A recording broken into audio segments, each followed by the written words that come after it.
Hey guys, what's up? So we are back after some printing. If you remember, we were on a 5-hour print in the last couple hours here, so I just figured I'd do a little bit of check-in, show you where we're at, and tooling some more, because we're going to need to do some more tooling. And so let's take a look. When we go over to the print, this is what just finished up for us. So we've been printing that. It took about 5 hours to print this, and I could have probably put it at a lot of a different range for these kind of parts. But what you'll notice is that we've created these little interlocking parts so that we can make a mount. For the camera you're actually looking at and looking through right now. When you look at what we were doing on the desktop, here's kind of where we had left off. Is I was messing around trying to extend these pieces. Now, this is just an unfortunate and kind of learning part of working with 3D printing for me, is that I just print things and kind of see how they fit and how they did this. So I just downloaded this original part, I think, on Thingiverse, and now I'm remixing it. So as I remix it, I have to just kind of assume in certain scenarios that some of the parts were measured out right. Well, what I was having an issue with here is these two tongs here did not fit well in between these three. So when you take a look at it here, let me give you an example.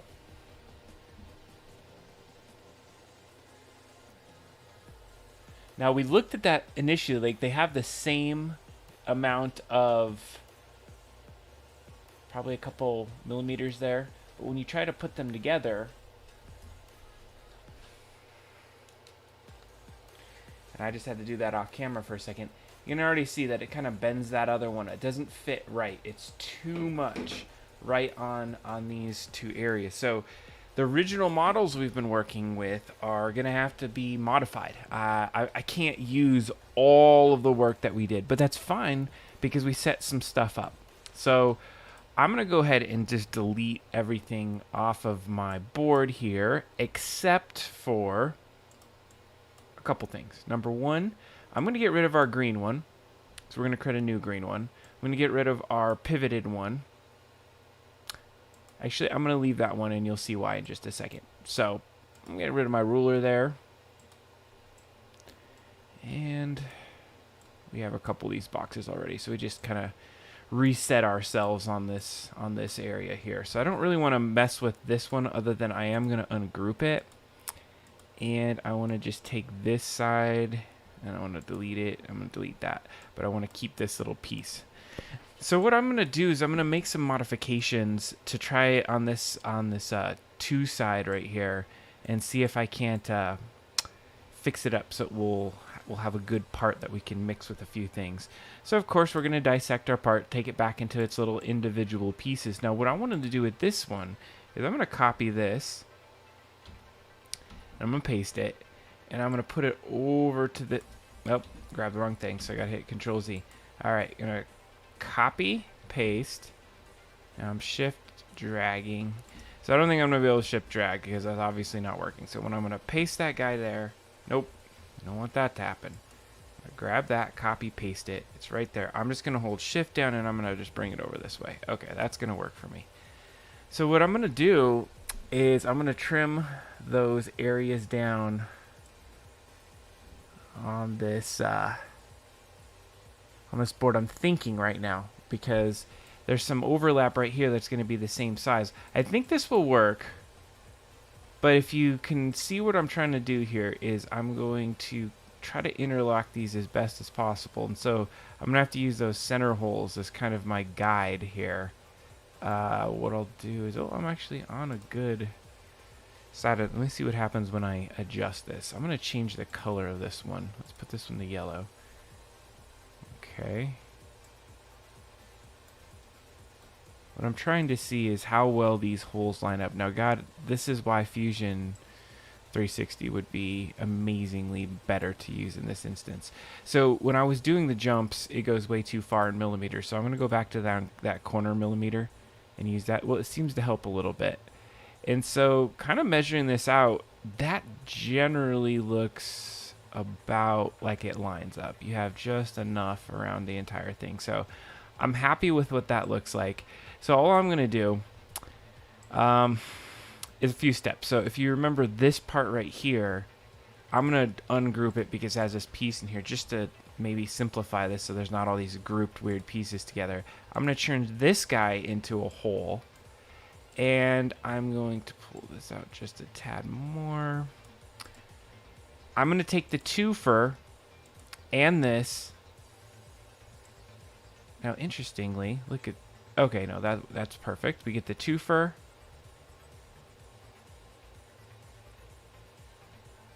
In that piece, and we're going to merge it.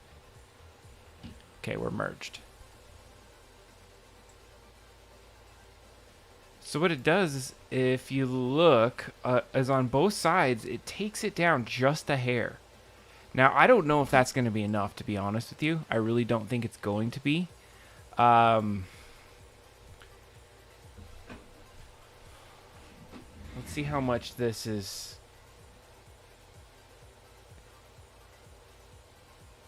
Yeah, if you push that in there, it just flare those. I could make this work. I'm sure. I could almost feel like it's gonna break. This part does not fit well together, so that's why we want to do this. So if I try to push this as hard as I can, I only can get it set up like that. Like, I really can't even get them in there because it is too tight. So it looks like we're going to want to take some off of maybe this 3 part too. So sizing it would probably be a little bit better of a choice for me right now, to be honest with you. Is like re-going and messing with this part and just recreating some pieces of it. I guess we could try to do some of that.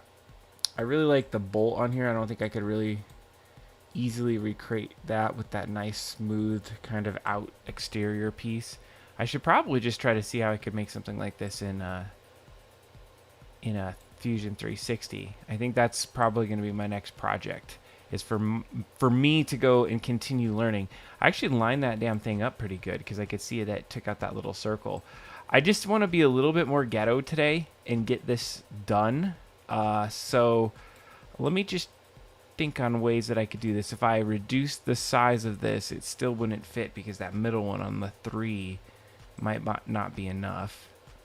So this, because that's not taking off anything. If you look at that, that is microscopic. These pieces fit together.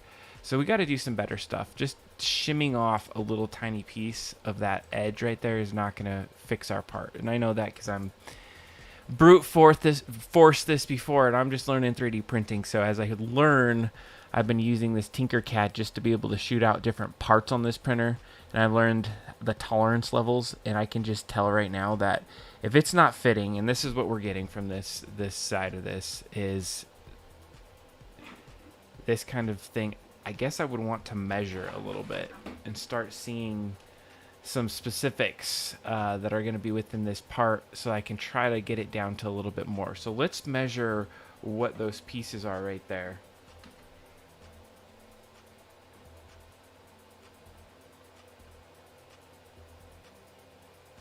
So it's about 4 millimeters. Like literally on point for 4 millimeters.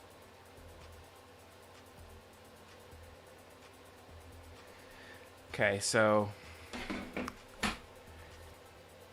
what we're going to want to do is get a little less of those areas to fix this up. So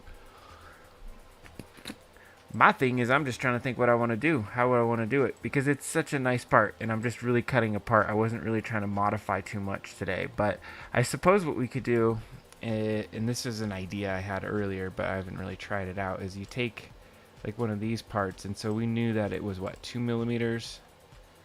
So if we were to adjust that to, let's do 2.25. I want to do that.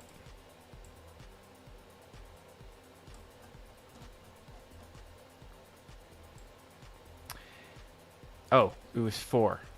Dummy. That was me. That was my bad. 4.25. And you know what? Let's do it 4.5. That way I can kind of center it up. See what I'm trying to do here. Pull this out a little bit more. This would be a really ghetto, easy way to do it. So you're just basically clipping away some of that interior there. Now my question to myself that I'm having right now is how much do I really want to clip off here on either side of this to make this fit? And I think this is the right side to do it, is on the 2 side. So we'll continue with this effort here. So what I suppose I could do next is, since we're on the ability to jump it around, there we go. Looks good.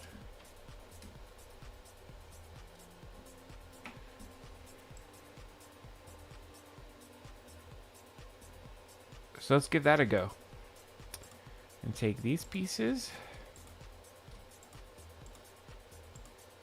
Now if I wanted to be really fun is probably the wrong word there, but wanted to be thrifty, since I already printed some parts, is I probably could go ahead and tweak some of these pieces so that I could use these 2 parts.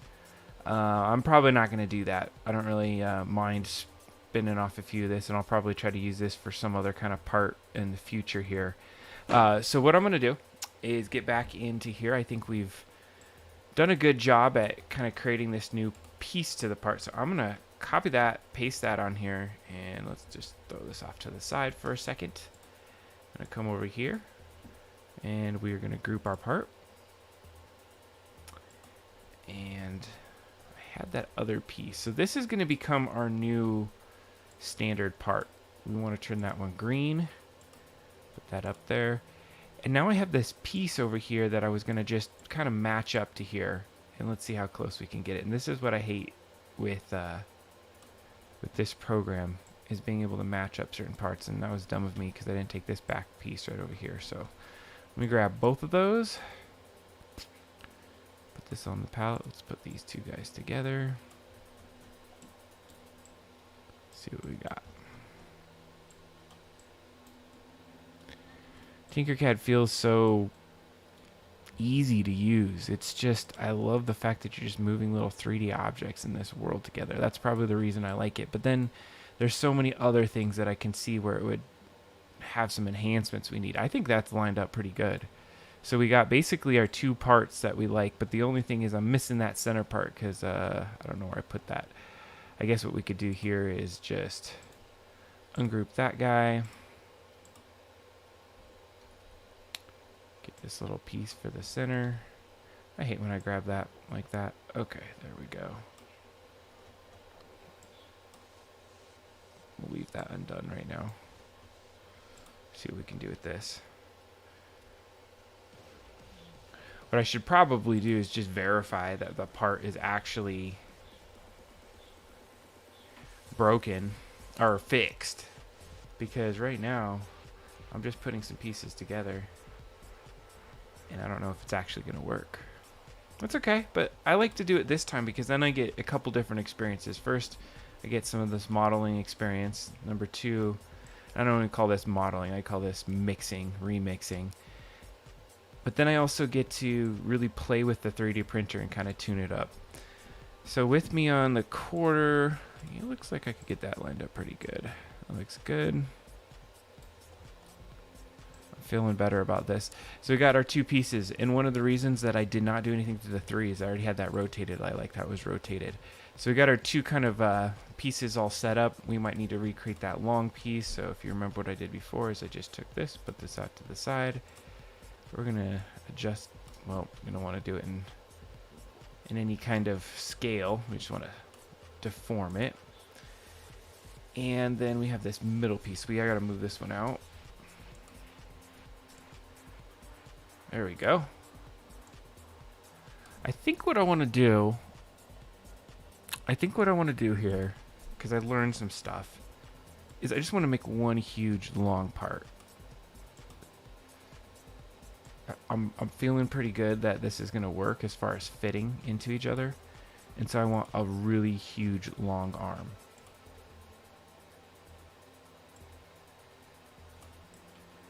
Now let's just see how big that's going to be. 133 millimeters, and I needed to go. How many did I need to go? Crap. Go measure it again. I think it was like 300, right? Yep. 300. I'm gonna give it a go. What the heck? I'm gonna grab this though. Place that one back on there, and we're gonna see how it fits on this end, just to do a little bit of a test. Grab all these parts, merge it. Okay. Here's my. Ooh, look at that. That looks nice. That looks like. Oh, that looks so good. Look at that. Really took it down just a little bit. This part should just fit right up in there. Perfect. Okay, so let's look at it from this front angle. Oh, that puts me down there. Yeah, I think I'm good. I'm happy with that. What do you think? You think this is going to print out well? So if I have one green part, let's see here. Yeah, I'm not going to be able to do much with those other parts.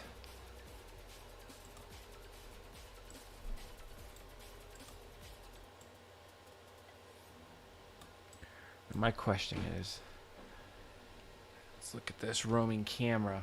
So this part feels super sturdy, and this is something I had just started, is putting these holes and things like this to save some space. So this feels like sturdy. But where I'm at with this piece is, let's see here. Just giving it a measure right now.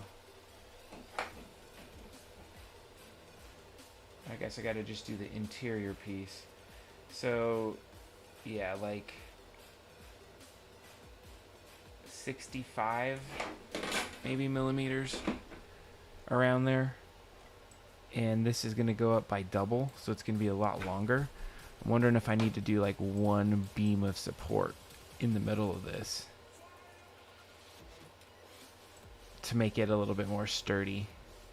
And actually, as we're doing this, maybe I'm trying to think here how we're going to mount this to this thing that I got. There's a couple methods that I do have.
Had to take a phone call. Of course, that always happens during a live stream, but we've had some bad weather around here. Had some flooding, things like that. I just got back actually from a trip that had some crazy flooding, and there was a big mudslide that happened, and we had closed interstate and had to go a different way. So, just checking in on somebody that was on a little trip. They were checking in on their stuff, but we're back now. So, what we're going to do is we're going to take this part, and we are going to print a new version of it and see how this works. So I was thinking as I was just in the other room on the phone, I was like, okay, I could make these different parts, these bigger parts, longer parts. I like this size of this one, so I don't know if I really want to go any longer than I did. So let's continue just tooling with the part and really making this thing out, because I'm feeling pretty confident now that that is going to get us to where we want, where they're going to interlock. And we're going to have exactly what we need to make this whole arm. So originally I needed, let's see here, 300 millimeters of length in this. And so what I think I'm going to do is I want to take this, I'm going to adjust it a little bit. I'm going to ungroup it. Let's take this inside to, let's see, what, 75. Let's just see what 75 brings us to. So if you would have to have how many of those to get to 300? It would be 4 of them.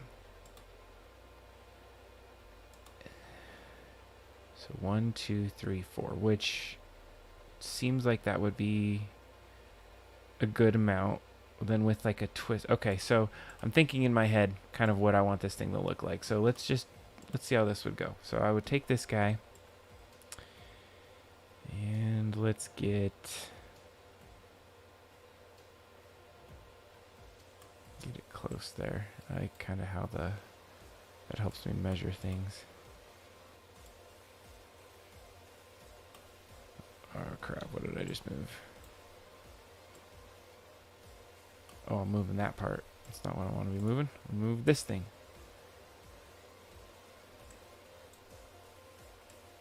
Yeah, there we go. Okay, I like the size of that. I'm just eyeballing the size a little bit. I know this middle part is what? 75. And then you got these little extra sides. So this piece, well, let's just merge the whole thing, see where we're at. Yeah, so 124. We get 2 of those, you're close to that 300. You're still about 50 shy, but then you got the other piece. Okay, this is going to work. So what I want to do is I want to print a couple of those. So if you come off 1, 2, 3, what I'm going to be doing here is copy that. I just want to make this arm. There's 1, 2, and then we can bring duplicate of that part into the mix.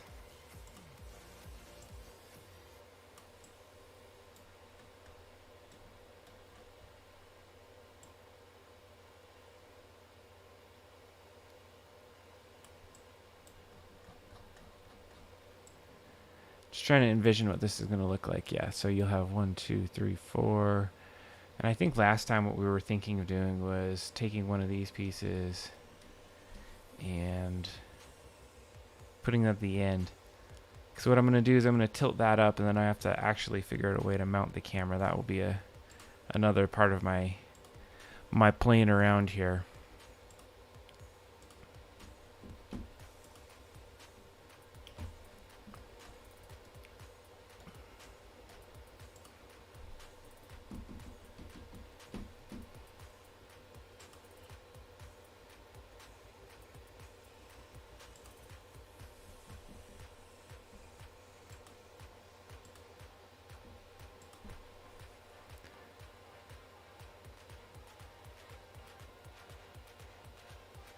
Yeah, that looks good. I think that's going to be good. I'm contemplating putting a hole in this part. And the reason why is that it might be nice to be able to like mount something to it at some point.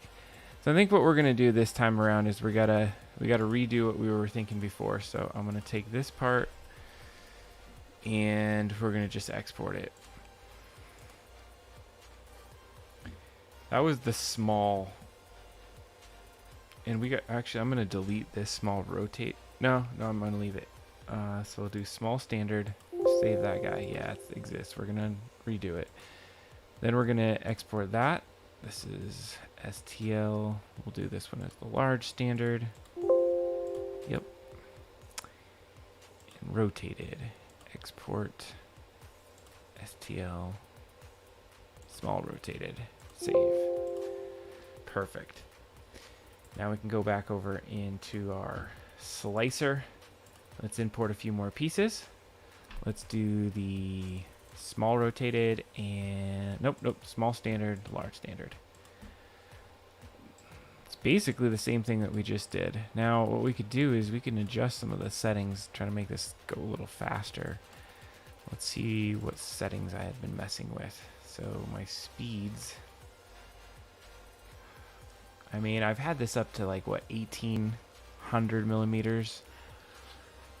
But I just like slowing it down. I just tend to get really solid parts when I slow it down. So I think I'm going to keep it there. So I had this at 20% infill, which seemed to be fine.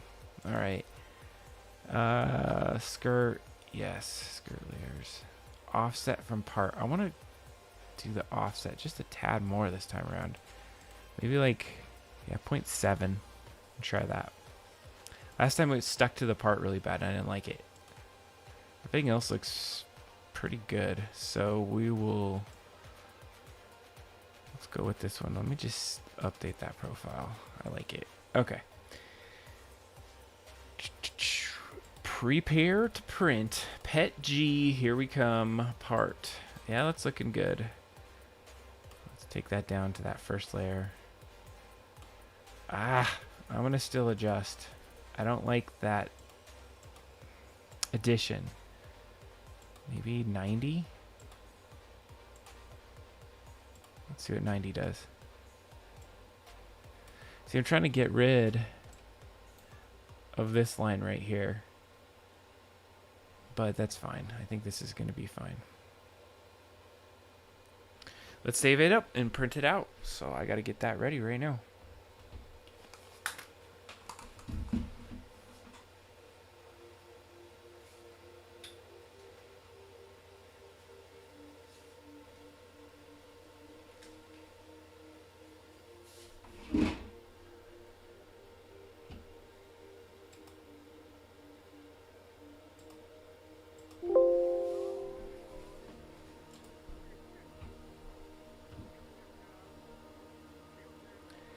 Got to save this thing to the SD card. And we should be set and ready to roll.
we burn every track. Now we burn every track. Now we burn every track. Now we burn every. Now we burn every. Now we burn every. Now we burn every track. I'm a monster.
Now we burn every track.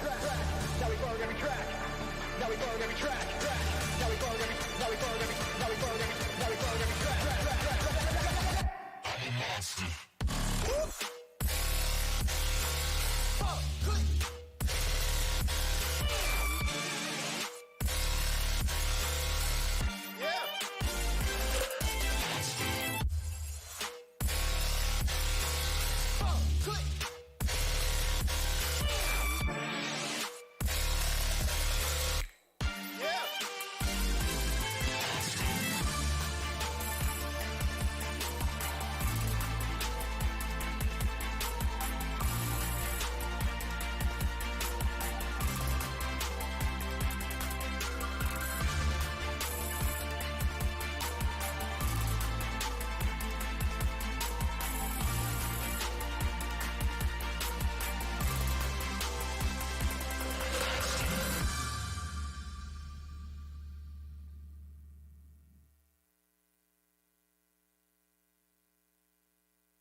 All right. I guess we're back in action. And it looked like that was a pretty good print on the start. If you look at that first layer, I love seeing that just get laid down like that. It's so good. Now, my bed is not perfectly flat, and you could probably tell on that side. It's just a tad bit higher than on the left-hand side. That nozzle just moves just a little bit, a couple microns as it goes across. It's a little higher on this side than the other. But, you know, I've been tuning this thing forever, and this is as good as I can really get it across the board, because there's some warped pieces within it, and I don't know. It's not worth it. It's just I'd have to get something different if I wanted to really fix it. But I get beautiful prints on this. I'm printing on this PEI board, which I just love because it just leaves one surface really flat. The adherence of the PET G to it is perfect through the print. You don't get things popping off of it. I've always appreciated this kind of filament and the way that it interacts with PEI.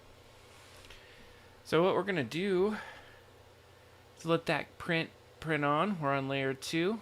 It's going to be like 5 hours. We're obviously not going to go look at this this print end today, but you're just going to get to see that start of it. And we always want to make sure that first layer gets laid down, and later we'll see how those parts fit together. We kind of looked at this earlier, what we're creating. I was looking in, and you know, and now as we print these parts, I'm worried that there's going to be too much space, because as I look in at this, there's a pretty significant gap there. Now, if you remember before, this gap was non-existent. It was just exactly perfect, but it was bowing those two parts out.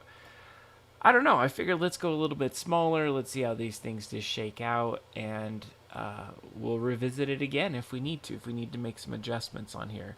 But this is a part of just kind of playing with your parts that you might want to interconnect, and if you're not fully versed in being able to do it in another program that has a little bit more professional tools or abilities, here are just some tips and tricks on how to make that happen. So I'm going to always take that down to where I want to. I don't actually need this part anymore. I'm going to put this one here. So if we need to make an adjustment, we'll be able to make an adjustment on those parts. But we are basically done with that. I feel like I want to play a little bit more Witcher. So if you want to hang out with me while I play some Witcher, because I like that game, feel free. Okay, where did I leave off here?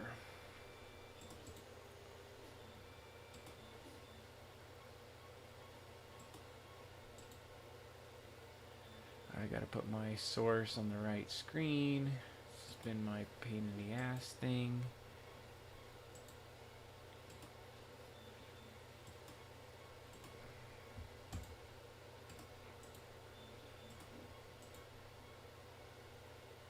Pretty sure I did that. Not on here.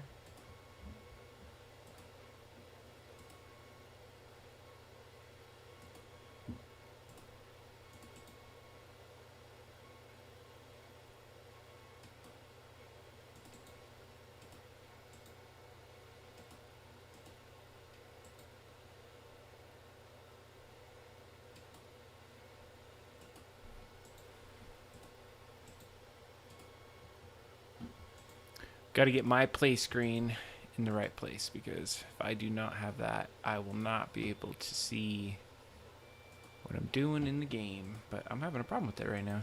It doesn't want to do it. Let's see here if I can switch it up.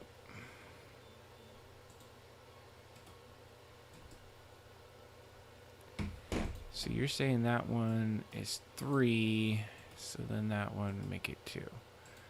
And if that's not that one, it would make it 1. If it's not that one, it would make it 4. Holy Jeebus, I've got it. We can now play some Witcher. Let's see here. Let's get some Witcher noises going. Alright, I think I was I just finished up some stuff. I think I was possessed by this dude's brother. Dude's just chilling out here. Yeah, I do. You have a problem with that? Need to chat. I think I gotta do I'm some all stuff ears, for him. Witcher.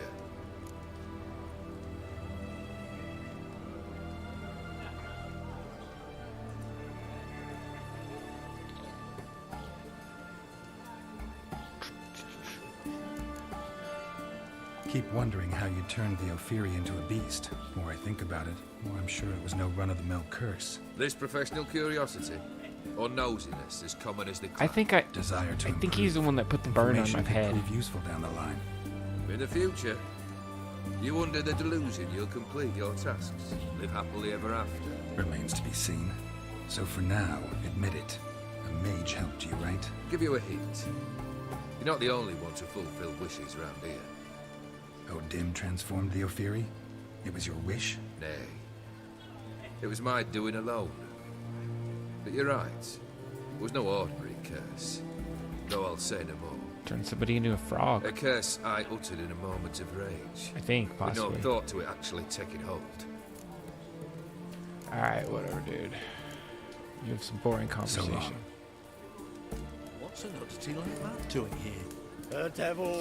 So we gotta go to an auction house in Oxford and ask for the owner. Soul would lend him coin for drink, no wench would quench his fire. Who's singing?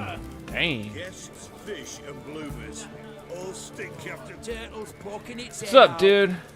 Why y'all have that hair like that? Ooh, coughing that shit. It's alright, brother. You got that. Alright.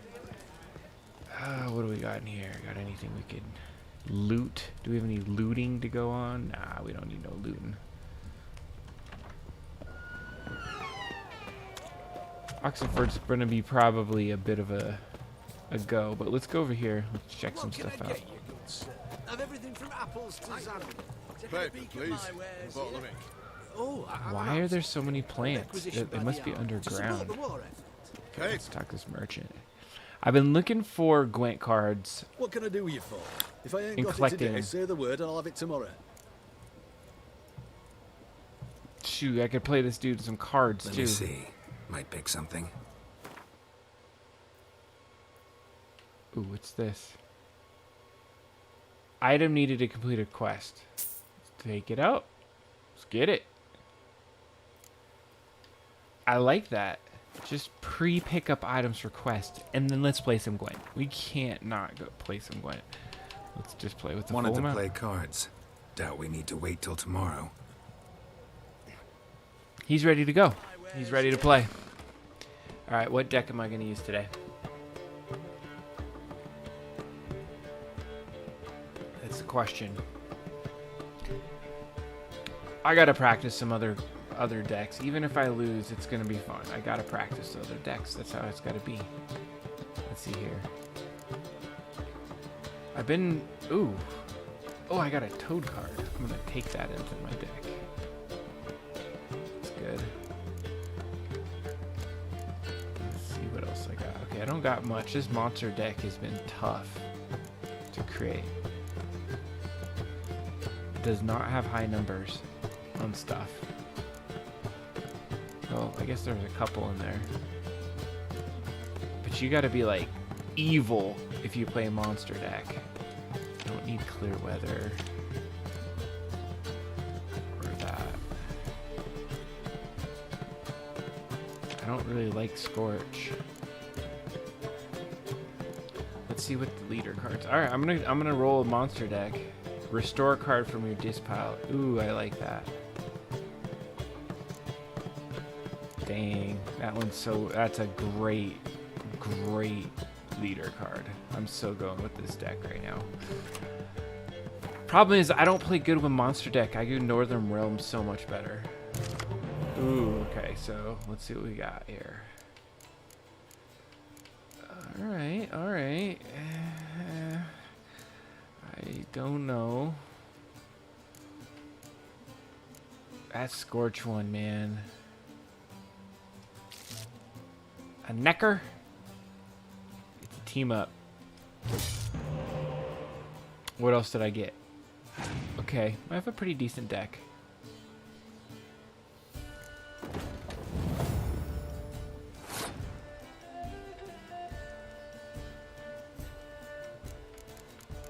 See, I always try to decide, do I want to go 3 rounds? You know what? We can try to play it through. I'm just trying new ways of playing.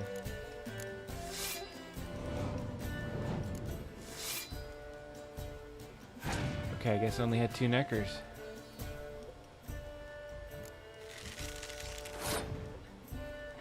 Let's see here. Let's jump in with these guys. Oh! What just happened?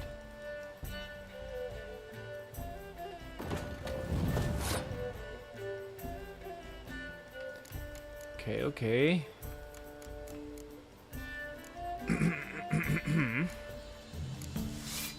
Man, I just loaded up that front combat zone.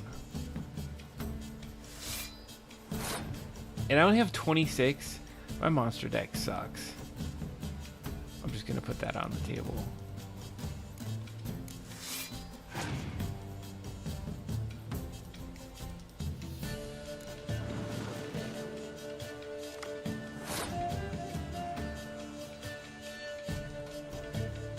Okay, so check this out. Boom. See that? You see that? That was nice. That was my pro move right there. So now, because I'm not doing well right now. I'm just telling you, I'm not.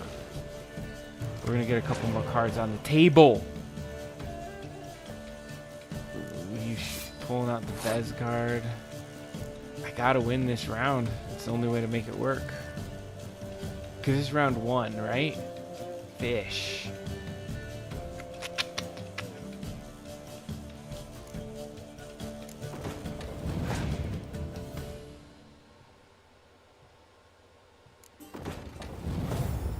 Oof. This was when that Scorch would have been super nice. Do I just gotta go with the 15? Oof. I don't know if I want to do that yet.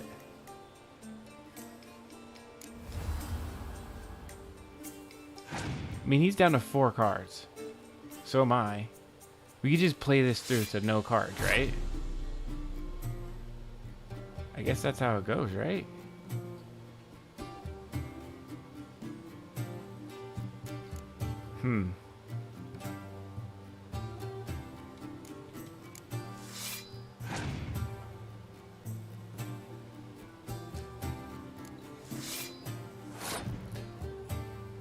I guess we gotta go with it.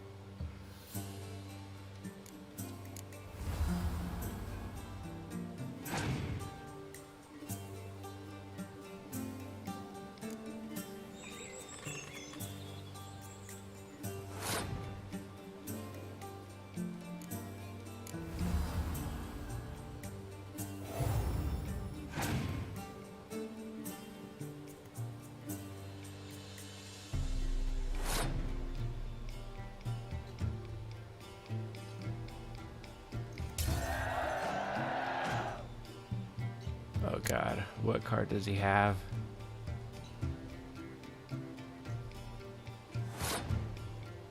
Ooh, I got the 6 on the table plus this? How come I go first?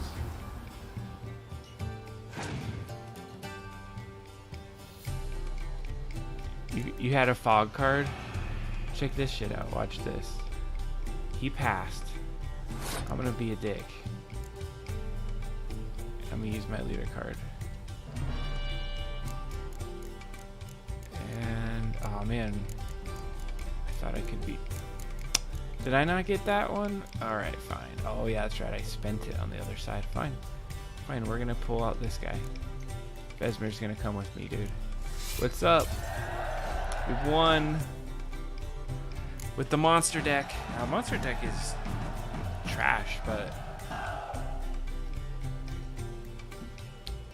I like it.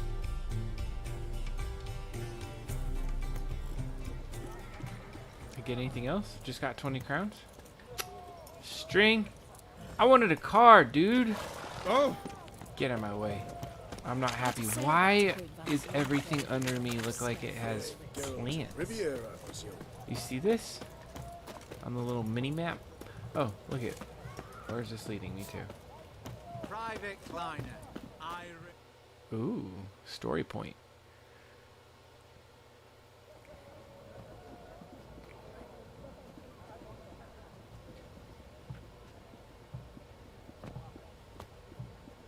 This the Bersodi Brothers auction house? Seems it. Private Kleiner, you're on duty. Need I remind you, fraternising with civilians is not allowed. Purpose of your visit? What am I doing here, huh? That's what you were asking me? Let me talk to this guy. Just curious. Redanian Army regulars, right? Lance Corporal Václav reporting. And this bloke's my subordinate, Private Kleiner. Careful you don't piss yourself out of excitement. You say something, soldier. Not a thing. Shouldn't you be somewhere?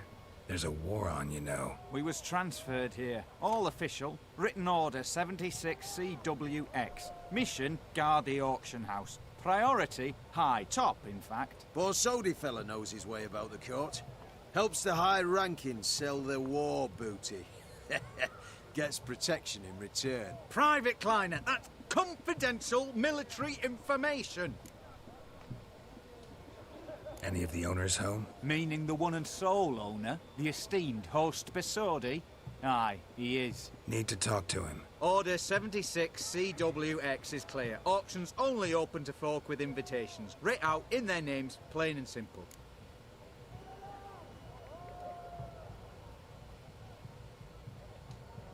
Gonna let that hold you back? Come on. Afraid you're out of luck. Order 76 CWX also held that Lance Corporal Václav stick a broomstick up his arse. Kleiner, need I remind you of the penalty for insulting a superior? Who have we here?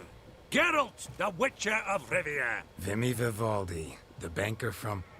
Actually, where are you from? Matters little, mate. Gold knows no boundaries. What's all the fash, Corporal Václav? Are you squabbling with my pal Geralt? Master Vivaldi, sir, your esteemed associate, he weren't invited to the auction, and I've... But I plough and have been, and he's coming with me. In you go, Geralt. But my orders... Fuck your orders. Need I take this up with the sergeant? Ha! I thought not. Now, stand to attention and shut your giggy. Oh, the lads will be rolling back at the barracks. Sot it! Now march! Round you go! 1, 2, 1, 2! Oh, God.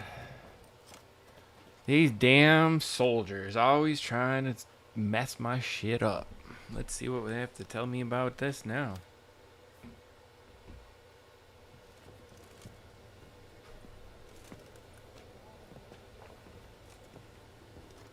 Appreciate the help. Just note. This is the first time I've seen any of these, by the way. Pals and clients. Business with you's a pure pleasure, Vimy. The dear departed wifey claimed the same. Ah, folk are assembling. Auction's about to start. Time we went upstairs. They're auctioning what's in those things? Oh, here, this is what I want. That's exactly what I wanted to understand. What did folk come to bid on? Any idea? All kinds of valuables. Rare weaponry, exotica. But I've got my eye on a selection of canvases by the master portraitists of the Maribor School. Van de Nieuw, long indeed. Well, well. Never knew you to be a connoisseur. Of course I'm not. It's all muck and rubbish to me. Point of fact, I'll just wrap 'em in paper and lock 'em in the vault. Why in the world do... What do you mean, why, Geralt? I've got to diversify my investments, didn't I? Of course. Could have sworn the Borsodi's auction house was in Novigrad. It was, but they moved it. You see, Radovid offered Horst a preferential tax rate. 0%. Huh. Pretty much unbeatable. Aye. And I've nae seen a purer example of the benevolent Is that a state. stuffed horse in the background? Alright, let's talk to this dude. Actually, I'm really just here to talk to Horst Borsodi. Oh, might be more of a problem than you'd expect. Because? An awful hermit, that one. Not a wee bit like his da, my little keep his soul. But Horst would like to show his head during the auction. I'll introduce you then. Be mighty indebted to you. Think nothing of it. Only ever collect on loans and promissory notes. All right, up we go. Egg, white gold, and mother of pearl with topaz incense. Sold to Madame So I want to examine this stuff. Hold on. It's like a turtle shell. With amethyst beads and a starting price of two. A giant's. Or maybe a Jotun's. An egg? Oh, Jesus, it's a skull. Huge. What's this? To think I turned down a spot of bombs. From the collection of the mage Aramis. It's a fish. It looks like a piece of cheese. Like a piece of cake. That's a unicorn? Yes. What Yes. This one probably also belonged to Sorceress. White gold, Fetish, maybe. pearl with topaz incense. Sold What's up, dude? to Madame What's this thing? You over here? need help with something? What do we got? Beautiful. But first blow would shatter them.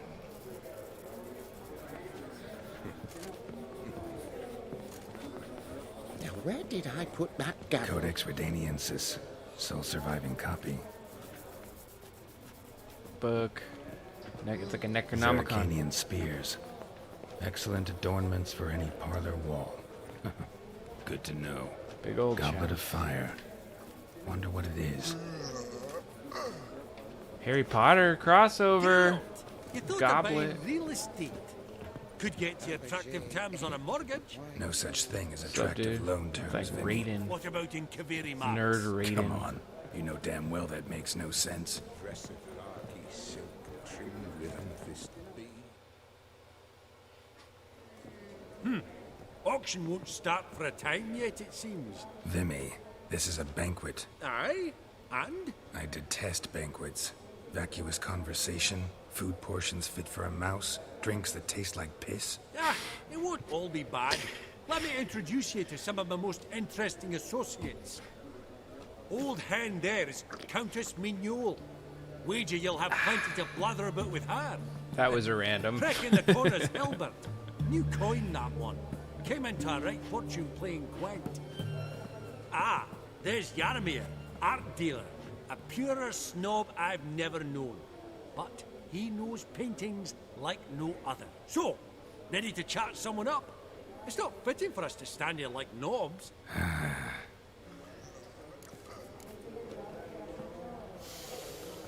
Oh, smell it good. That's the center coin. Gotta chit chat with some people. Let's see who we're gonna talk to over here. This lady? That lady. I beg your pardon? I've not seen you before among the well-heeled. Yeah, whatever.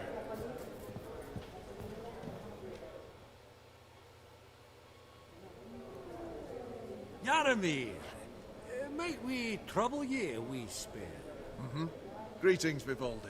Who's this? Geralt of Rivia, Witcher. Thought you might have a blether with us. About the paintings on the block today. Ah, sniffing for a quick turnaround as usual, are we? Pot calling the kettle black, I'd say. Do a lively trade in canvases yourself, my friend. True. Yet first they delight my eyes, whereas you treat them as mere promissory notes. The only arts that interest you are those culinary. What about you, Witcher? Do you know anything about paintings? Realize this might be hard to believe, given my crude-looking mug. But yeah, I know a thing or two. Truly? We ought to see what. Uh-oh. They're gonna test my Do you ass. know our friend Vivaldi is in possession of 5 canvases by Van der Nobe? Yet he cannot distinguish them from landscapes at 5 crowns apiece. I shan't pretend it's otherwise. Yet for you, my dear connoisseur Witcher, that should present not the slightest problem, so do tell which of these is the handiwork of Edward van der Nobe, the master from Maribor. Shit.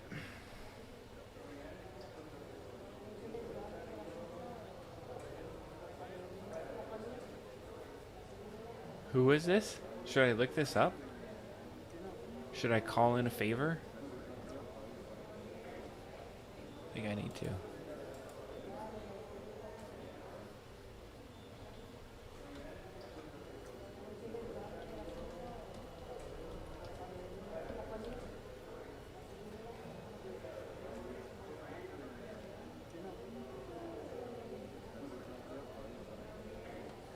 So, my initial guess on my own volition was to pick the dude, the portrait.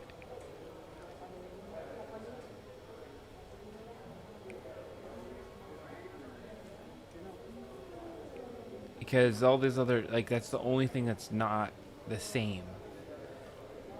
Except for there's the still life. So, you'd think a still life would be, like, earlier on kind of life. I don't know.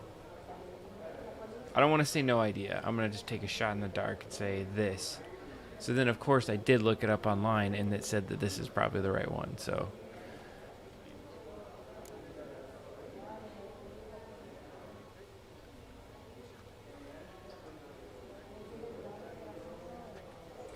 Really?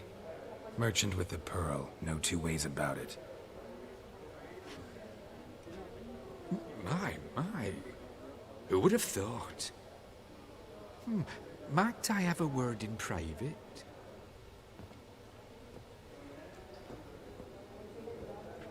Forgive me my impertinence. At first, I thought you an ignoramus. Vivaldi's equal.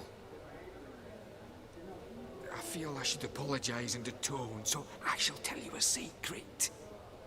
A Van Row is due to appear on the block. The painter's unknown largely, but has a fierce admirer in Marcus Hodgson, a bookseller, has his shop in Novigrad's main square.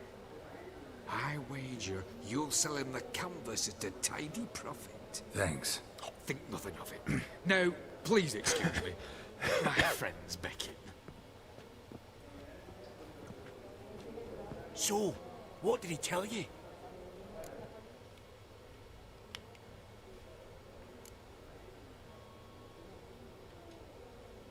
Nothing special. Truly?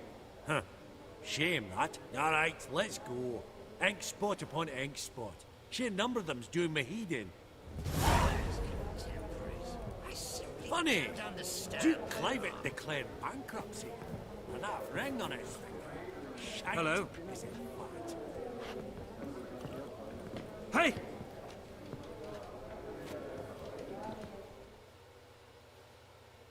Greetings to the Honourable Countess. Madam, allow me to introduce my dear friend, Geralt of Rivia. Witcher of the School of the Wolf. Forgive me, but have we had the pleasure? No, but your guild is unmistakable. Your medallion. Take note, Geralt. Countess Mignol is an eminent collector of Vitaminaica. What now? All manner of objects related to the witcherly profession. Swords, gear, medallions. Mind if I ask how the Countess became interested in us, humble monster slayers?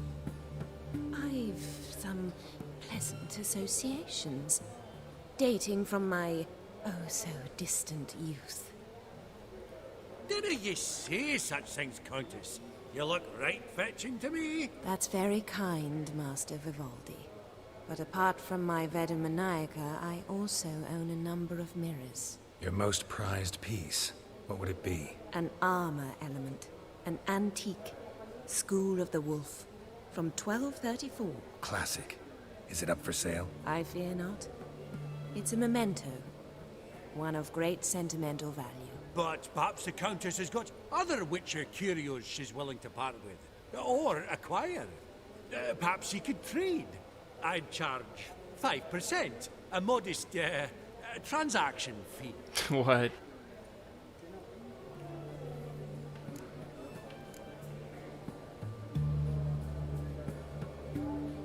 What do you think? Yeah, I want to see what she has. Vimy, never seen anyone so good at laying their mitts on coin that clinked within earshot.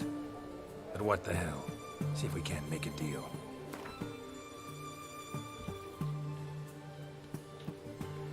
Do we have the Swift armor. Viper. Oof.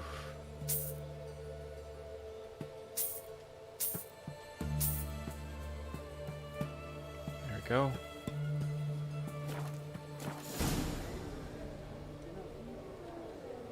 Does the Countess have her eye on anything particular today? No, but Horst Borsodi insisted he would put up something that would be of interest. Did he happen to say what it was? No. Oh, you know what he's like. A walking enigma. On another topic. Master Geralt, I was wondering if you'd be willing to help a lady in need. Depends on the nature of the need. Oh, it's quite the trifle. I stepped out onto the balcony a moment ago. I dropped an earring while there. I couldn't find it. It must have fallen through the floorboards. Perhaps you, with your cat eyes... Not a problem. I'll go right away. I shall be much obliged. See you in a minute, Vimy. Uh-oh. Let's see how this goes. Not now, Witcher.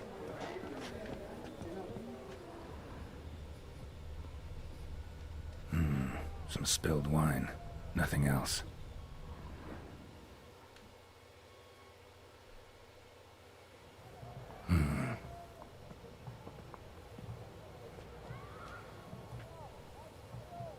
There's no earring out here, is there?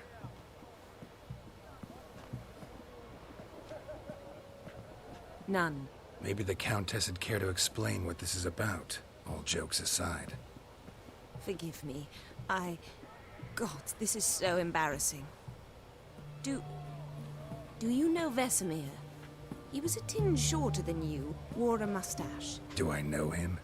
Man taught me everything I know. What? How is he, if you don't mind my asking? Don't mind at all. But before I answer, I also wouldn't mind knowing how you knew each other. Oh, I've told no one. Not ever.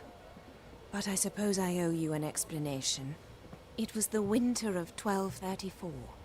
A beast prowled the streets of Oxenford. A fledder, I believe. A contract was issued, a notice posted, and a witcher appeared. Vesemir. Of the School of the Wolf. He came through our estate, tracking the beast. Our eyes met. Something sparked. I wrote him a message, asked my governess to deliver it. He visited, under the cover of night, night after night. On one such occasion, my father heard something. Vesemir had to flee. So quickly, he left behind his gambeson. Ah, the first piece. The start of your collection. Yes, but also the end of our love. Father had an arrest warrant issued, then quickly married me off. I was fortunate. My husband died young, leaving me a sizable fortune. And thus, I have lived on memories.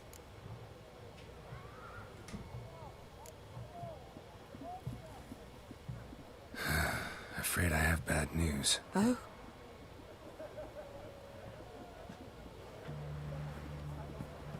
Please tell me, did he at least die like a witcher? No. He died like a hero. There is that.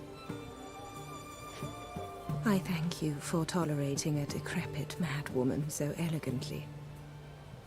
Please don't say that. I am old and I am wealthy.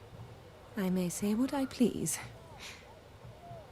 And now, be so kind and leave me to my thoughts.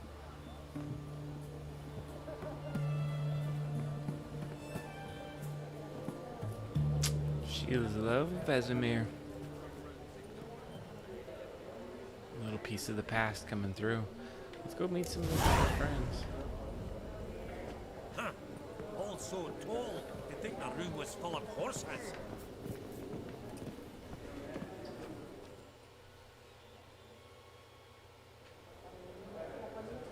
He looks schmarmy. Halbert! It's been years. Allow me to introduce you. Geralt of Rivia. Enchanted. Pleasure's all mine. How's it? Got your eye on any sparkly bits today? Not really. I buy what strikes me fancy. I need something right sumptuous for me walls just now. Nilfgaard. I get it right? Excuse me? Your Gwent deck. It's Nilfgaard, innit? Come on, admit it.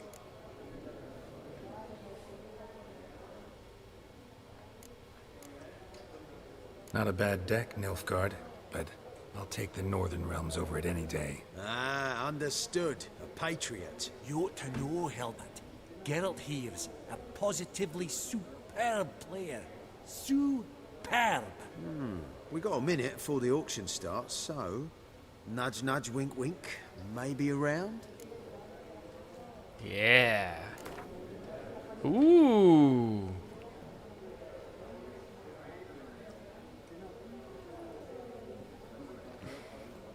This guy might be hard. Suppose it's not whether you win or lose. Sure, I'm game. Brilliant. I'll lay my cards out. Naturally. Geralt, might you have a wee word? What is it? He's a cheater. Shit. Well, mate, since I brought yous together, I do believe I'm owed a share of your winnings, if there are any. 10%. I find this for your souls, okay? Pretty clear now why you wanted us to meet. One cardinal bit I've learnt in my trade, friend. Coin dinna stink. So, what'll it be?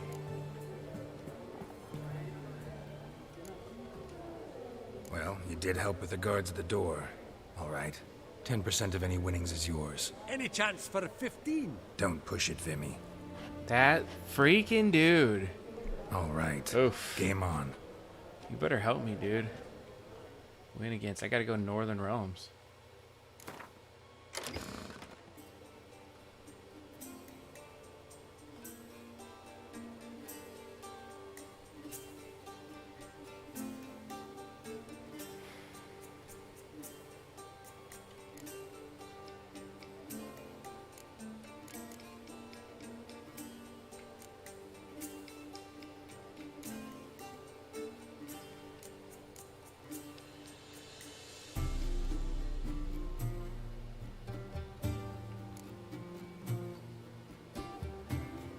It's destroy or enhance.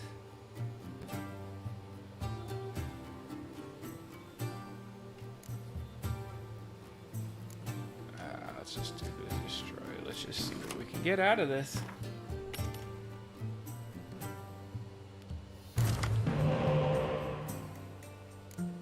Definitely wanna, let's see here.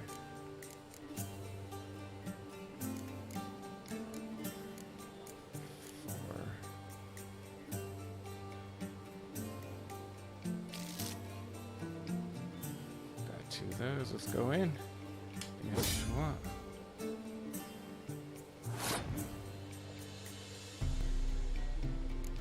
Let's not even fuck around.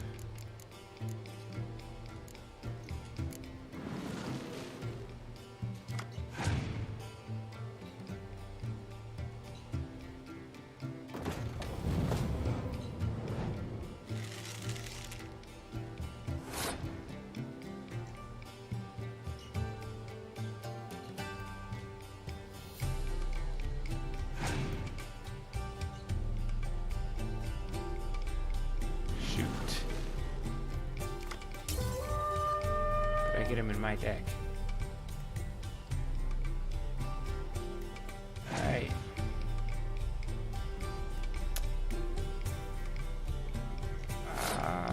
He's gonna pass, I see.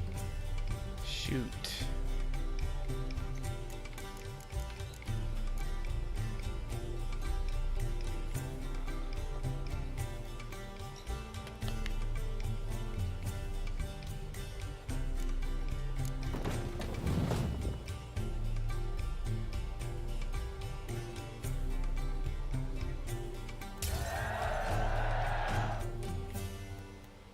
That was a smart move on both of our parts here. Let's see what happens. Ooh, pulling that guy out. That's definitely the one I want to start with.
burn my ass, isn't he?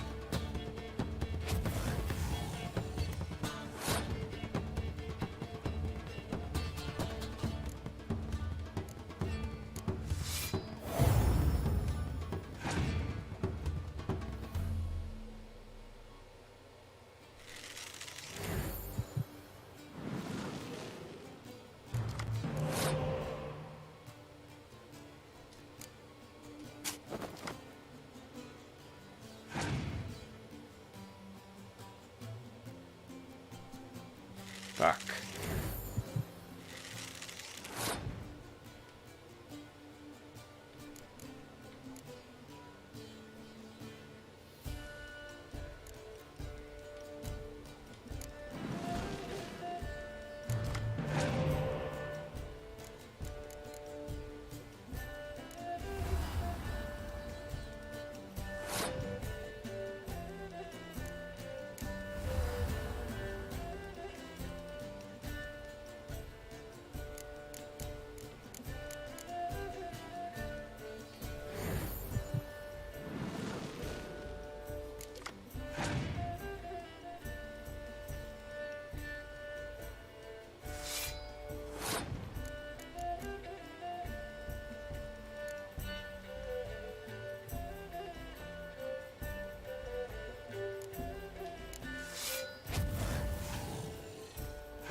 Fish, can I not use my leader card?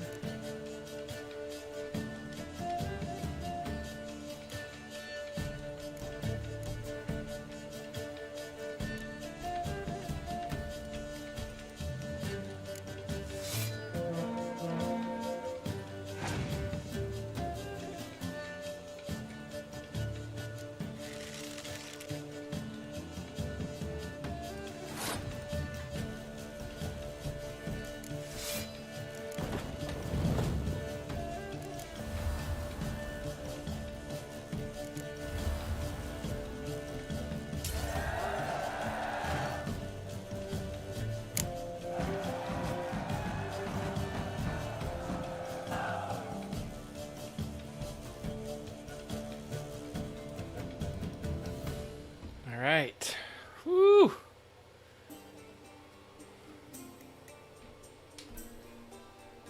That was a little dicey there. Unbelievable, I don't buy it. You cheated, you must have, or something. Hexed me or whatnot. Oh, I'd be careful with the gab, Hilbert. Afore Geralt takes a mind to demanding satisfaction. You give it to him, you damn midget. You bearded pinchfist. Oh. Interest will be a right bit higher when that bugger next comes round asking for a loan. Nice. Esteemed ladies, honorable gentlemen, the auction will begin shortly. Take your places, please. Ah, at long last. Come with me to the fore. I won't see much elsewise. All right.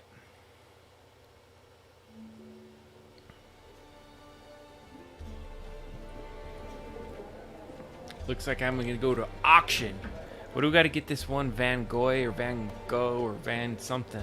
I know there's Van Gogh in real life, but Jimmy, listen. Witcher life? Forgot to ask you, how's this auction going to work? They'll bring out 3 lots to start with. Once they've sold, or not, there'll be an intermission. Horst Bosodi will probably appear then. That's when I'll introduce yous. Counting on it. In the meantime, have you got a budget? You prepared to bid?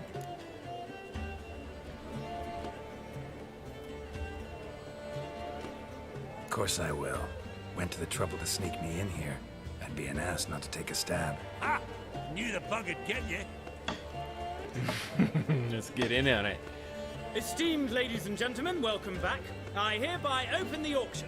Ladies and gentlemen, lot number 1 is a brass figurine from the collection of the infamous Count Romilly.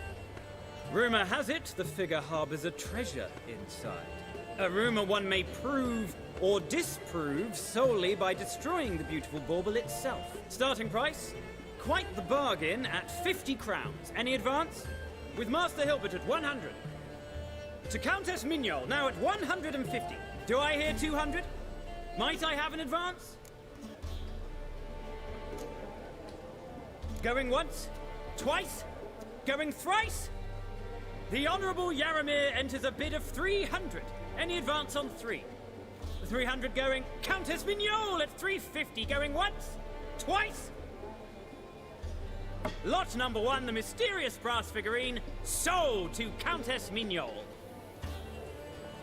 Proceeding now to lot number 2. A canvas by the young Novigrad artist Van Rohe, Starry Night over the Pontar. Charming. One. Truly a bargain at 20 crowns. Ladies and gentlemen, 20 crowns. It's practically naught. Yes, the gentleman with the cat eyes at 20. Do I hear 30? 20 going once, going twice, going thrice. Sold! Van Rohe's Starry Night over the Pontar to the gentleman with the cat eyes. Lot number 3, ladies and gentlemen. A true rarity, scarce as hen's teeth. Spectacles. A frame of gold, mountain crystal lenses polished by the tiny dexterous hands of the gnome masters. Once the property of the famed hired assassin known as the Professor. Starting price of 200 crowns. Anyone tempted? Gwent Maestro Hilbert offers an advance of 50. Do I have 3? My, haven't we livened up? 300 from Yaramir Ivanovich Zaitsev. Going once? Twice?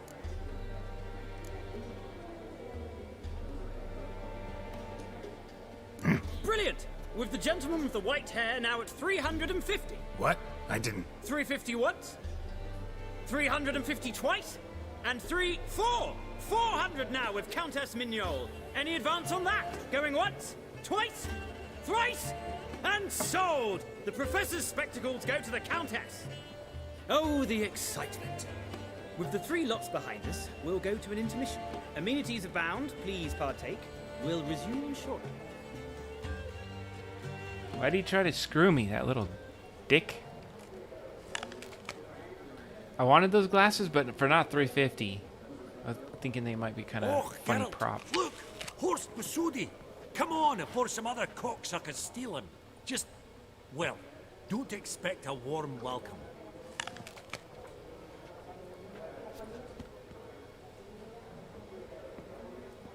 Greetings, Horst. Allow me to introduce a dear friend and associate, Geralt of Rivia, who comes uninvited.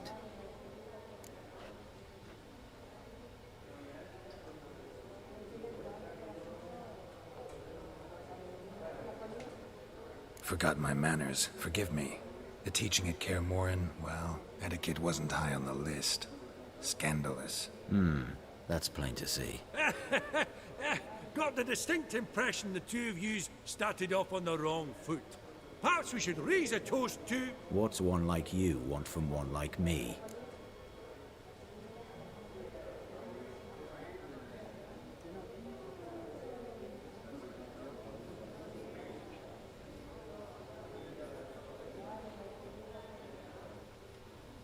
Right. Let's dispense with the niceties.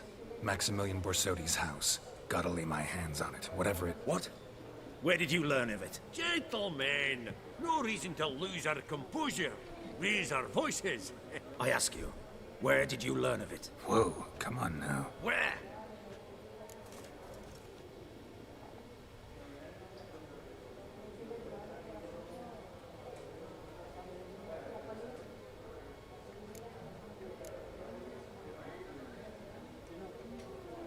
Doesn't matter. Willing to tell me what it is or not. Guards, escort the Witcher out. And he's not to enter, not alone, not hand in hand with Hierarch Hamelfart. Honestly, he asked a question.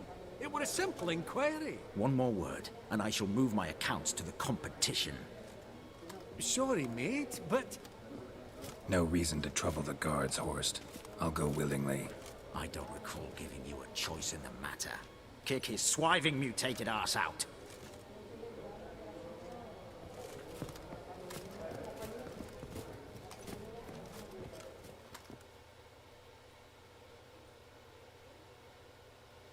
Got my ass booted from the auction. Your swords, master.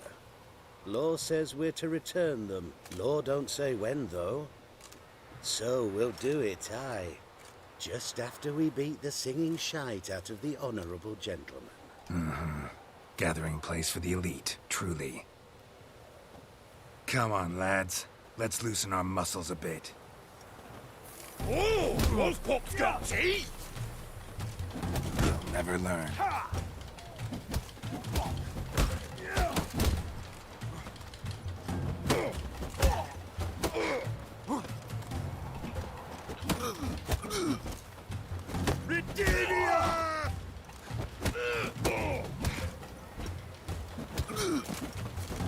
Ooh, got one on me.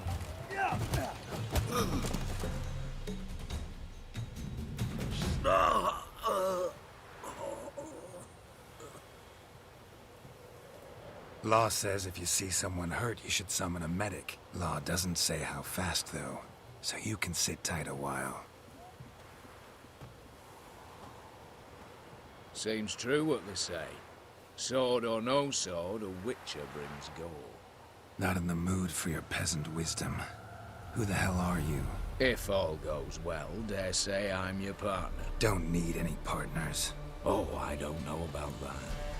No chance you'll lay your hands on Max Bosodi's house alone.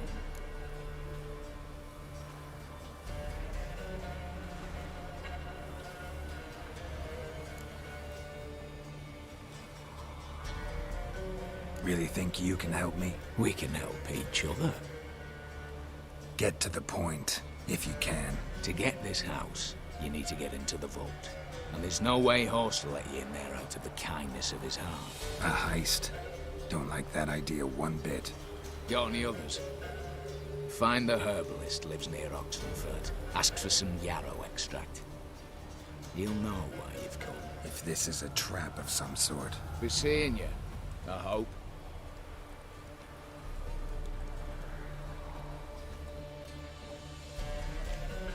Something sneaky's going on here, and I don't like it. Third-person view of me sees that crap happening. Now let's go figure out what the hell. A horse guy was a dick.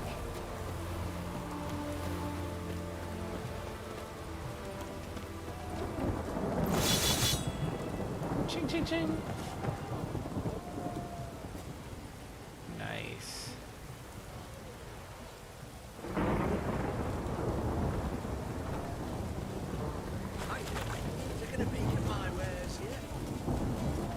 Maybe it's true what they say. The witches prepare a deluge.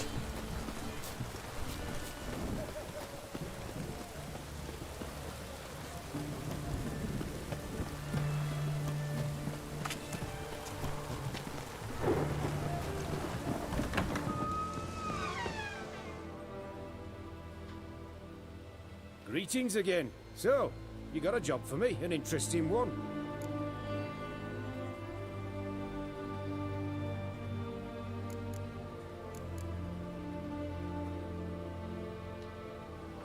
Show me what you have in stock.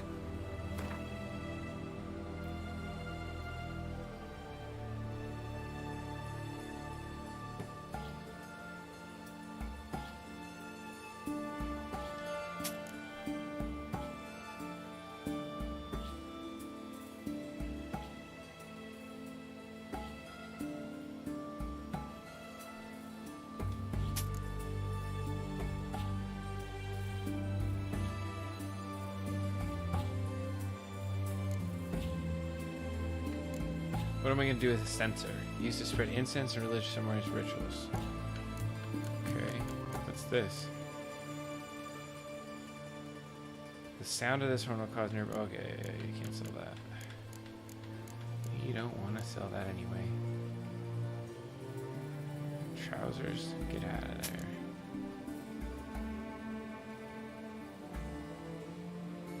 They're flaming order, but whatever.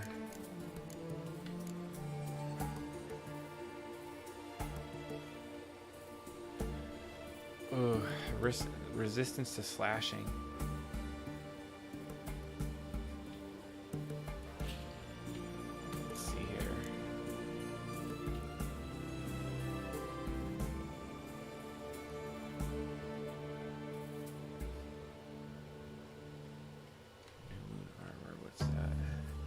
It just looks nice. It's like black. There's nothing special about it. It weighs 8 pounds. Oh, shoot. Can't even buy it for me. Alright. Let's see what he has to sell for me. Don't need any trophies.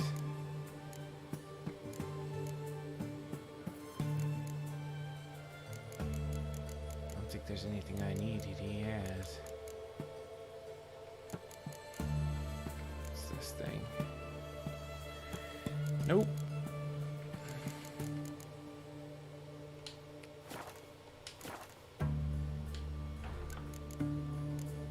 Wanna play Gwent? Let's do a game. 10 Let's is play like cards. Gwent wouldn't be bad. not gonna be anything compared to what I just spent on that other game. I got 250 on that game I spent, then I went up to 500. I had to pay $50 to that dude for brokering the deal. Well, it sucks I got kicked out of the auction, Joe. Though, alright, let me see what I can get here.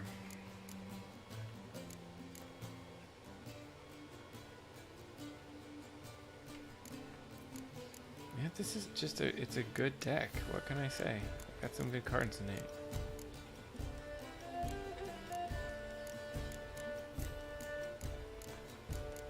Yeah, I really can't. I don't really want to use. No. Not forfeiting. I gotta get a different leader card. That's the only thing I don't like about this deck. Alright. Get rid of. Dandelion's okay.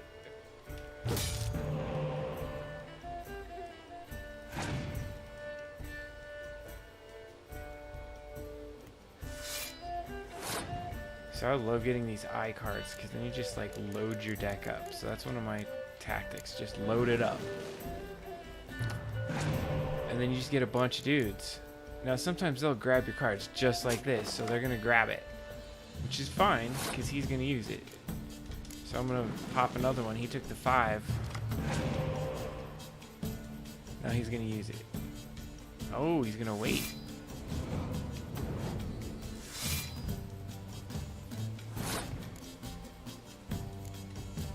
No. So you can't use your leader card. Like, I don't know what's the problem. Why I can't use it. Oh, it's because there's nothing to use it on. That is why. So at this point, I got 12 cards. They got 9 cards. I give them the win at 18, and I still have 12 cards. That's my goal, is I knock their cards down, at least in this kind of a method. So now they're going to spend it on me, of course. But here's the nice thing, is that, oh shoot, he's got 2 of those cards, so he gets re-upped to 11. Still wins the game. Okay, I get those 2 cards, but check this out. I should be able to restore one of those guys and use it if I needed to again. But I got to play these rounds through now, so it's just... I gotta be in on it. So I could start with this thing.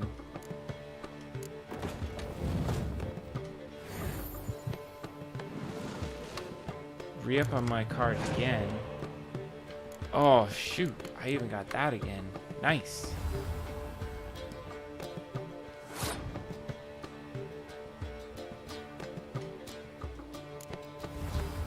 Give them 0, still get more cards. Oh, I got all 3 of my guys.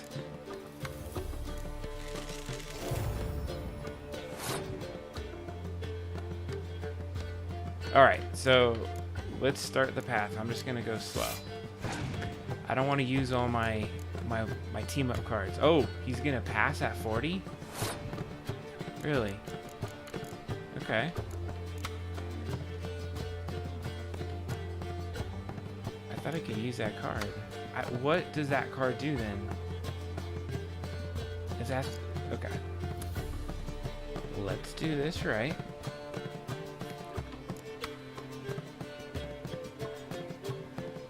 The way to get to 40 the fastest.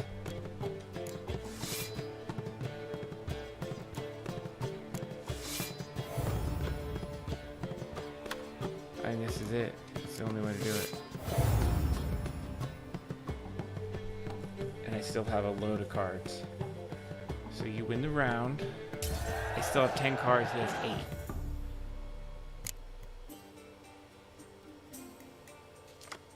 And I get a pull card, so I gotta double up. Nice. Let's see if we could pull out that.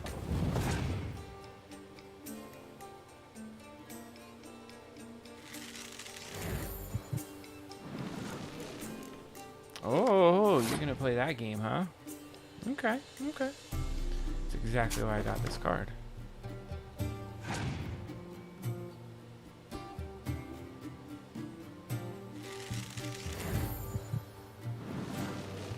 Ooh. This is going pretty in-depth game here. Who the heck am I playing? Is this just some random dude? I can't even remember now. How many people you got to come back?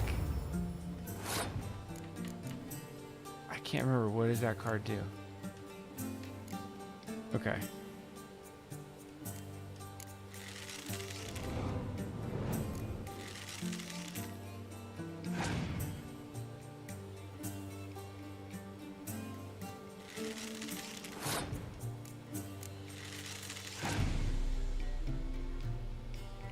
We're at like a straight up tie right now.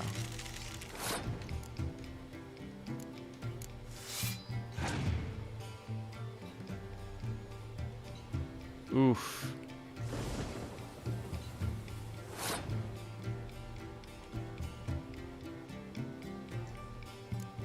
I mean, wasn't exactly the worst. Who do we want to bring back?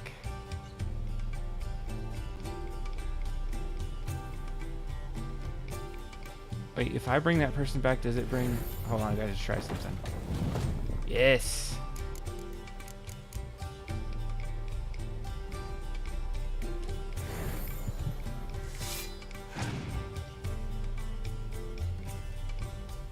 Ah, shit. Bring the freeze. I should have got the clear weather card.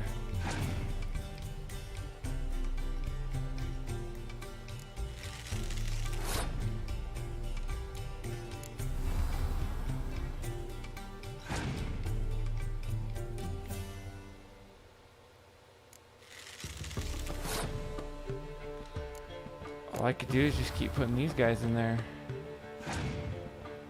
Those guys are impervious to the damage of the weather. That's why I like those characters. This is a tight game.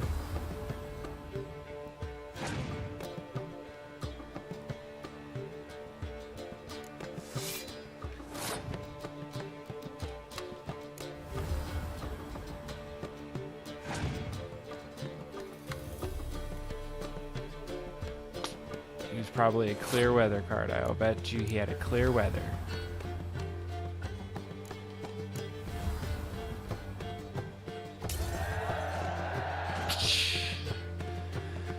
Yeah.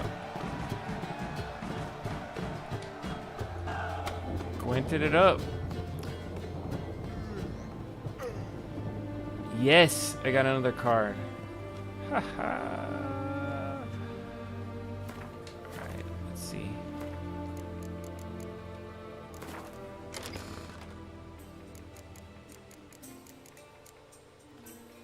What was it called?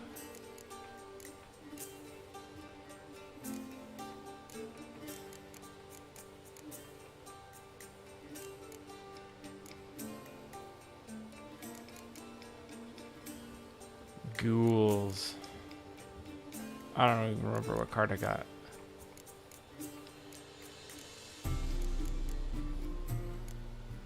Is it this dude? I got a 7. Self Guardian? Hold on a second.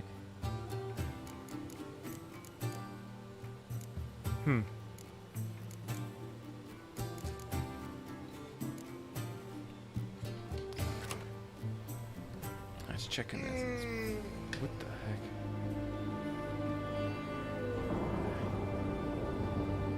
Print is coming along well. Let's see here from a little bit further out. Yeah, that's looking good.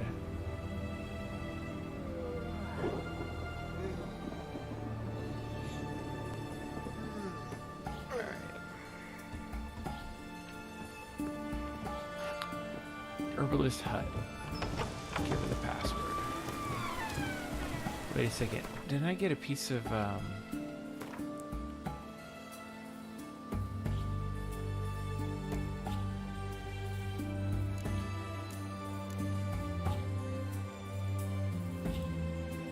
takes a minute to load. I want to take this thing. Okay. Landscape painting with Vandro. Starry Night. It's common.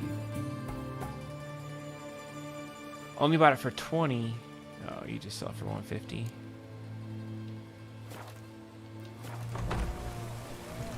Oh, I bet you just sell it to the merchant. That's what they're trying to tell you to do. Alright.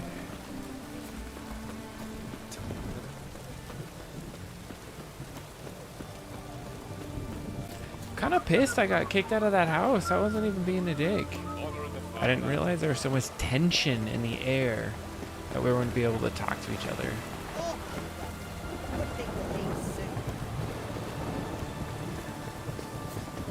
Alright, so Lovely weather. see how far away we are. I should probably look at that in the map. Yep, it's gonna take a minute. Hey, buddy. Sorry to bring you out in the rain. Giddy up. Did you get me somewhere? You're faster than my little two legs.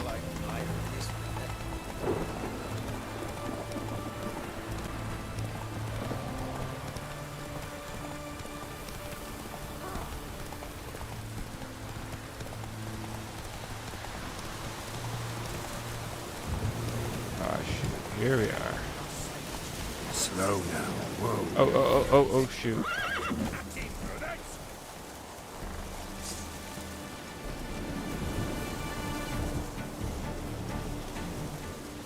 This guy was supposed to kill? Get some fire in these guys?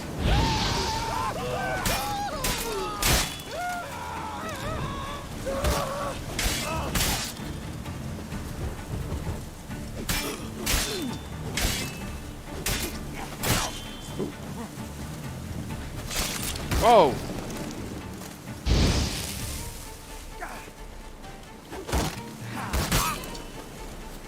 Alright.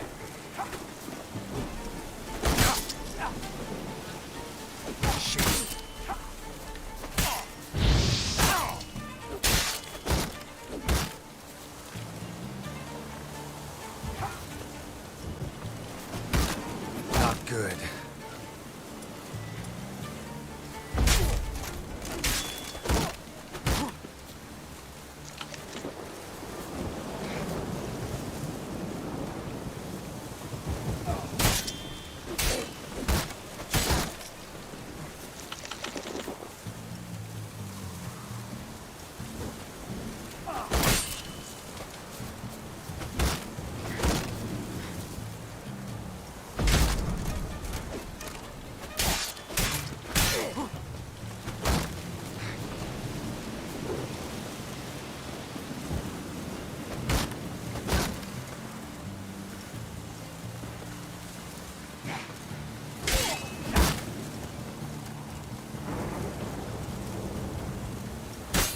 Move.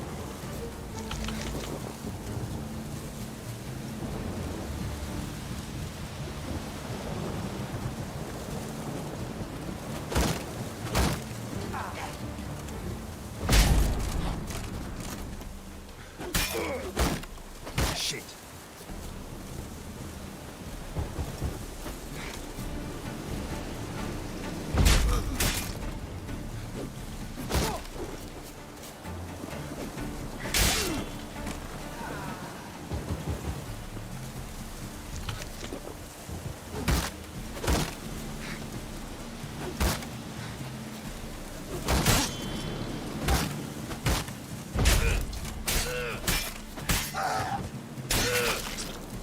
Ooh.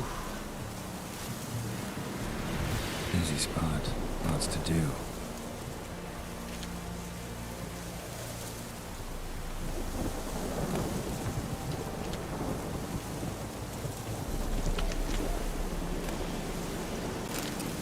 You just had dried fish.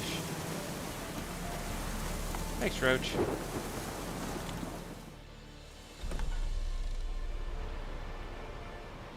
That was rather efficient.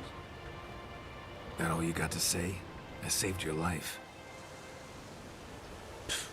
We'd have disposed of that rabble easily. We? Aye, hardly precise. You know what I mean. Now, are you here to trade or not, hmm? Yeah, Disturbed. It is super fun to play, but it like took me forever. I just use it as like a stop game. Every so often I just jump in and I start playing. I'm really trying to collect these cards, and that's one of the worst achievements that I'm trying to go for, because it's like you have to collect so many of these Gwent cards. You have to play that Gwent game so much. It's pretty funny to have to keep chasing it. But I'm gonna try to see what I can get with this guy.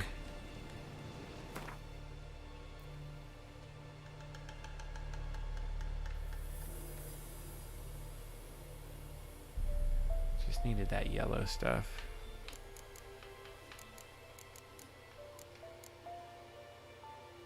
That's just sulfur. I don't need any of that. I should look at what alchemy recipes I want to play with right now.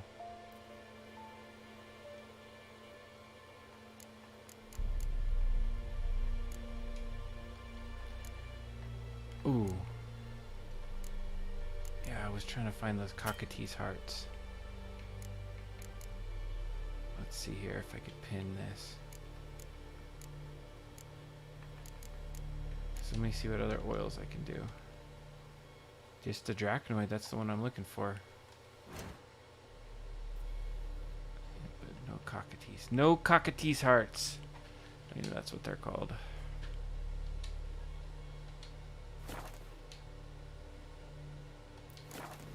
Alright, he's got nothing.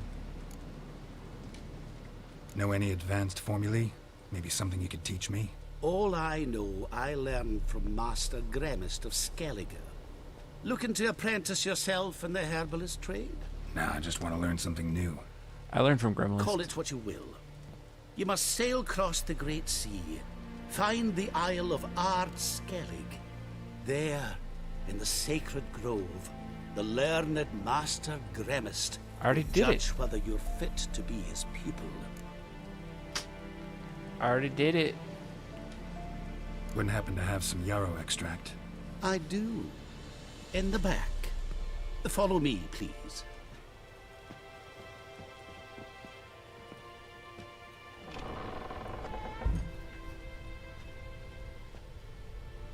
Yeah, Disturbed, I got those first cards.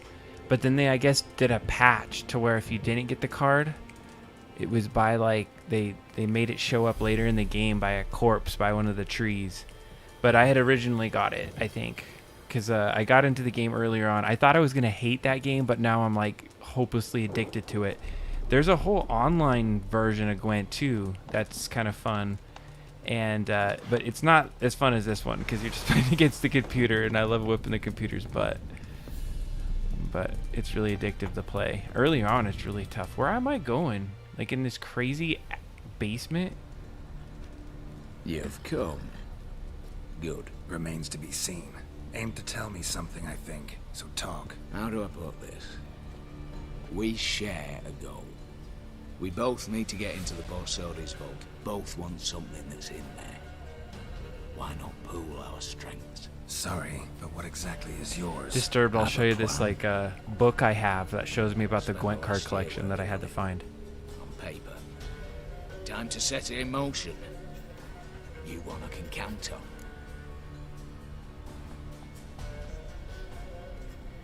Let's talk to this dude for a second. Come on. I don't even know your name. What's that matter? Matters because you're clearly hiding something. Not just from me, either. Wouldn't be sitting in a cellar in this shithole otherwise. We've all some stain on our conscience. But I've not asked for your hand in marriage, just for your help in a heist. We break it, Each take what we need, then go our own ways. Try to trick me anyway, anyhow, you won't go anywhere. You know that? 'Cause I'll take your head off right where it meets your neck. I'm aware of the risks. So, now that you've threatened me and all, are you in? Or are you not? What do you think, Disturbed? Should I be in on this heist? Do I need to do this? Oh yeah, thanks for the camera angles. We've been just trying to get it a little bit set up so we could look at all the things. I don't know if you watched a little earlier, I was designing these guys. So we're printing some little parts for some cameras and things. But I have this little board over here that I could show off some of the cameras. So I'll show you right here. So I got my roaming camera, but I have these little stream deck. And I got this for the microphone. I don't know, and basically then I just have this camera set up over here. Then I got that white shot. See it there? Oh, no, which one? You missed it?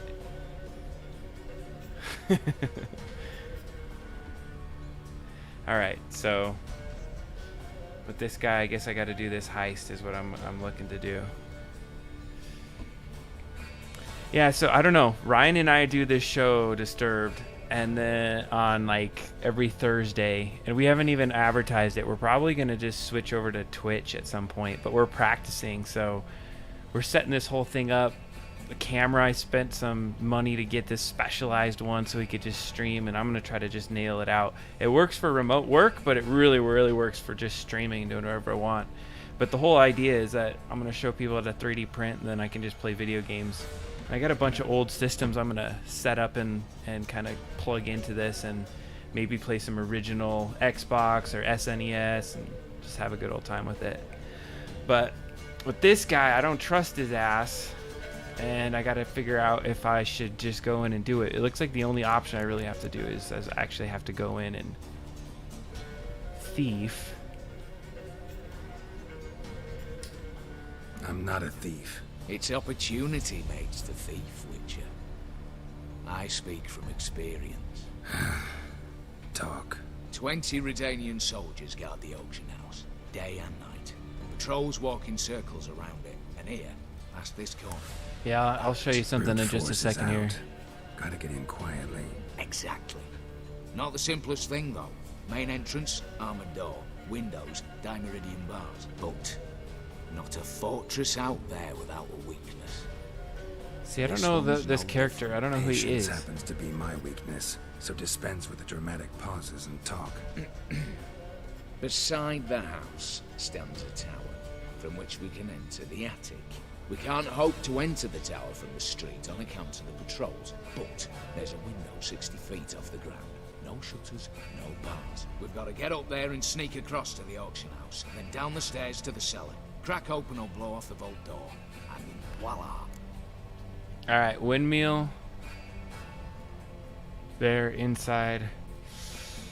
I mean, it's a plan. He's got arrows and except X's. Sounds like a lot of work for two. I'm fully aware of that. For this to work, we need 2 more accomplices. One to scale the tower, drop us a line. The other to open the vault, a safe cracker, or a demolition specialist. Uh-oh. Ocean's 4. I've already identified some promising candidates. All we have to do is select and recruit the best among them. Ah, crap. Also your job. I'd prefer to remain largely out of sight. Mm-hmm. Assumed as much given your hood. Anything else? Aye, but that's among the details, which you will learn just as soon as you declare.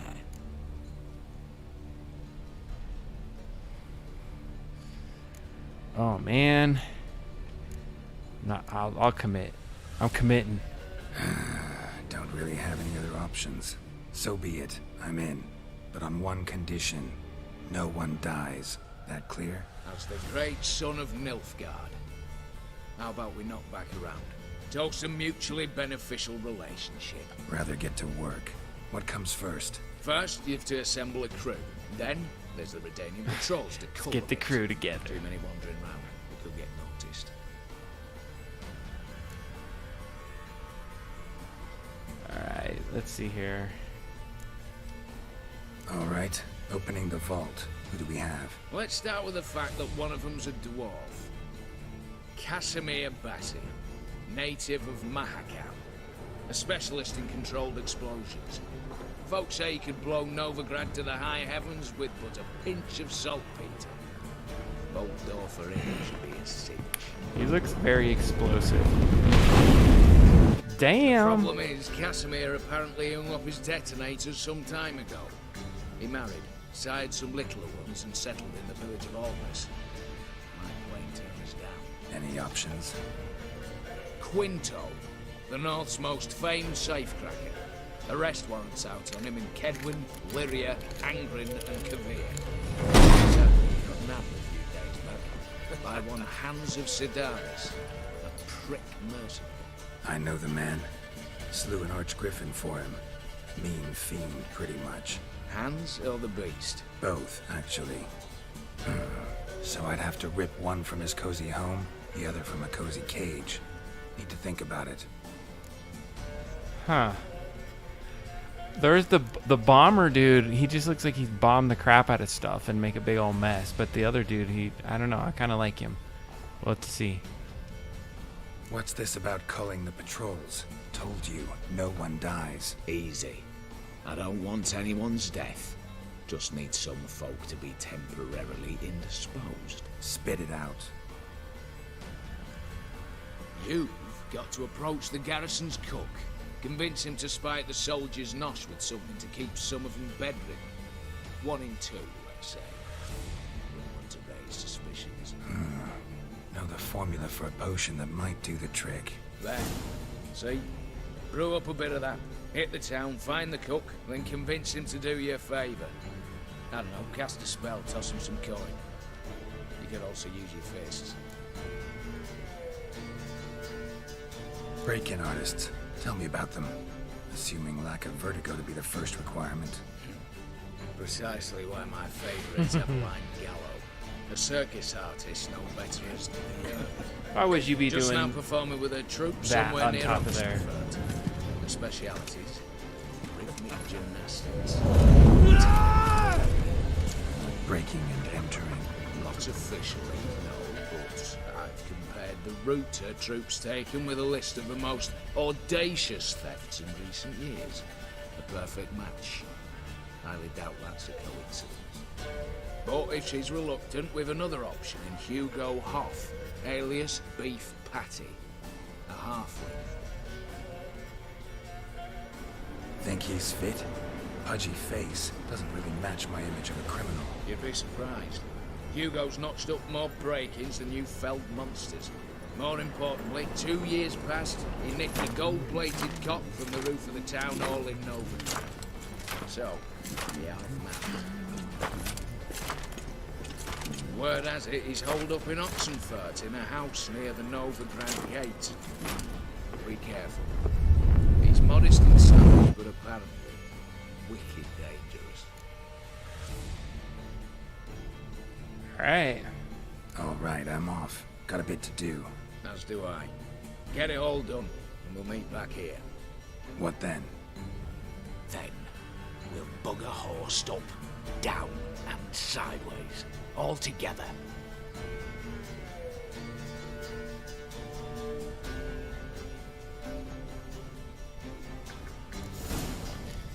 Damn. Mercenary search time. There's a lot to do. I love the Witcher story. That's why I started playing the game when I watched the Netflix and read some of the book. There's so much stuff here. A casket? Jesus.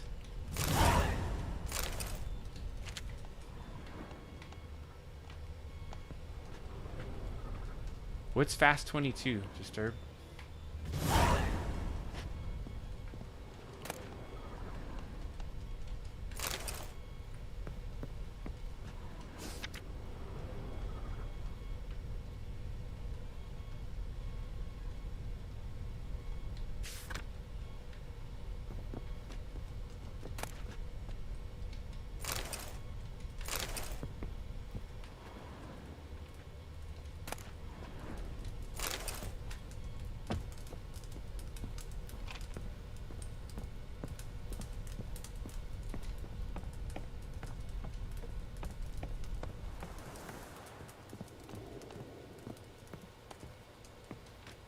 Out the door. Alright, little dude. Hey there. I didn't play you cards yet.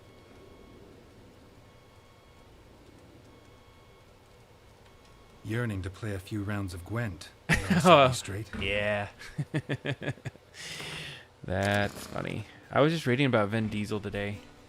How he probably doesn't want to do those movies, but he has to because that's the only thing he has to do. All right. I think I'm going to try my Nilfgaardian deck. I've been trying to just use different decks on this, and their leaders and things are a little tough. Okay, draw a card from your opponent's discard. Ooh, from your opponent's discard. Like you can take one. That's a good one. The problem is that some of these decks are just hard for me to deal with. It's some strategy that I got. Oof, I don't want two of those.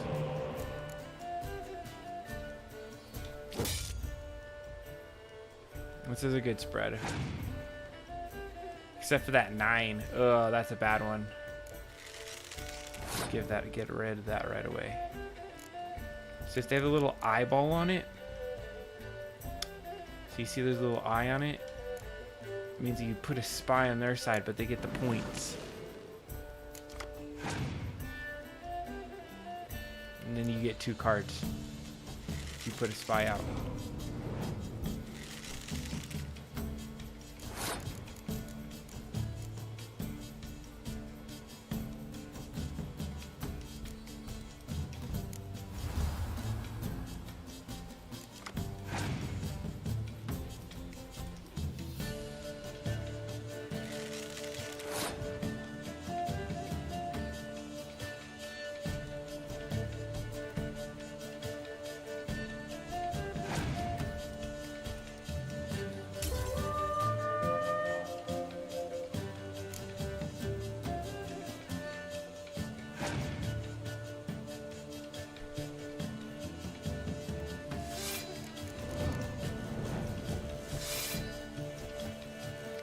Alright, let's see here.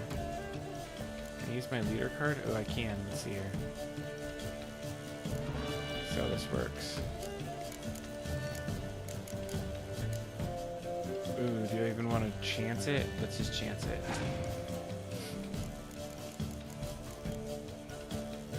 Oh, they're gonna pass. Okay.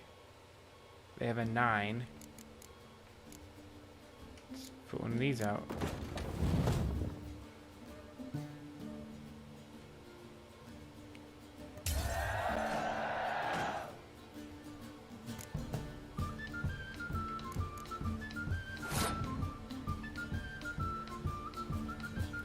I clearly got this guy beat, but I'm just gonna go all in.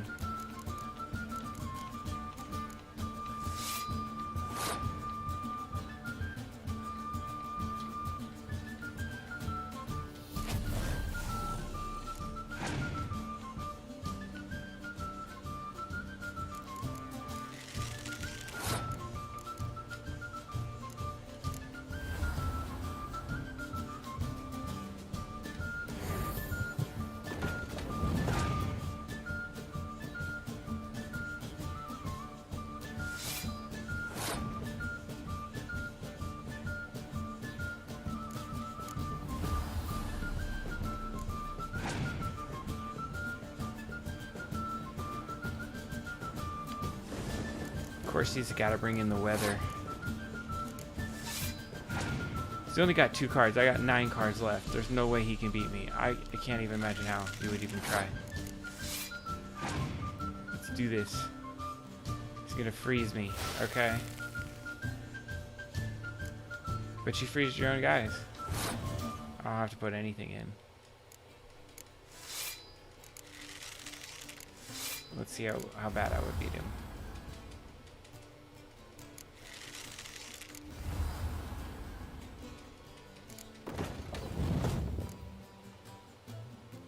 $61 to 12.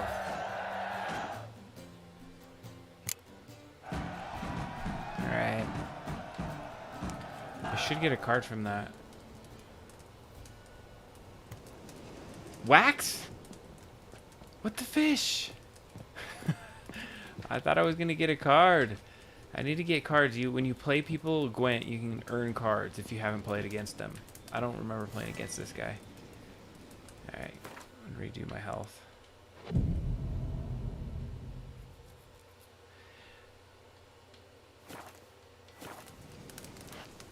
So Disturbed, if you're still checking this out, let me show you this. I was earlier messing around. What you see here. Okay, let's pull up. But this part that I was building on the 3D printer, or for the 3D printer. So I'm going to put a little camera, some other stuff on there. And I don't know. What I basically did is took somebody else's part and then remixed it so I could stretch it out, do what I wanted with it. And then now this is me just testing it. So this is what I'm printing right now, if you're curious. So that was just me looking through the layers. And so then I can go over to 3D print, and then you can look on that upper left corner. It says layer 22. We're about 27% done. Yeah, it's jointed. It's kind of like a GoPro mount, but it's so it is a GoPro mount. Basically, GoPro has this thing. So if you look on this camera, I have a GoPro actually right over here. We can look at. So this is just a GoPro, and you can see right there it has the various areas where you would put it together. I'm creating that. So I 3D printed this handle. This is an example of it, but it's using this other filament that's like really squishy. So you can deform it and everything like that. And the other stuff I'm printing out of, though, is more of that harder kind of 3D printed thing. But yeah, what's cool is I just took this into a program earlier, and I was able to take it, cut it apart, make it really easily, and it's good. A tool. Make a tool. What kind of tool would we want to make? That's the thing that's fun about this, is you could do whatever you like. So I'm learning to do 3D printing from a different context in this Fusion 360. So it's a much better program than this other one that I use. I don't know if you knew about all the glasses I've printed, but for the last 2 years I've been printing my own glasses. So the ones I'm wearing right now are 3D printed, and so I have all these glasses that I've been working on. That's one of the things. Here's like an example of what those glasses look like. But I've been using different pieces of different programs and coming together, and TinkerCAD's the one that's just easy for me because it's I can throw stuff online and I can have access to it. But I've made a lot of little things in here. Sometimes I just pull in other people's stuff. Yeah, Fusion 360, if you know, like, you would probably be able to pick it up. It's like a CAD program. It costs, I don't know, something ridiculous, like a couple of $1,000s a year. But if you say you're a hobbyist, you can get it for free. Which I'm a hobbyist. I'm not going and printing out all this stuff to do anything to like be an engineer or anything. But then this is Autodesk TinkerCAD, which is actually right before Fusion 360. So you could just get on there for free, go and do some stuff. And that's what I was doing earlier. So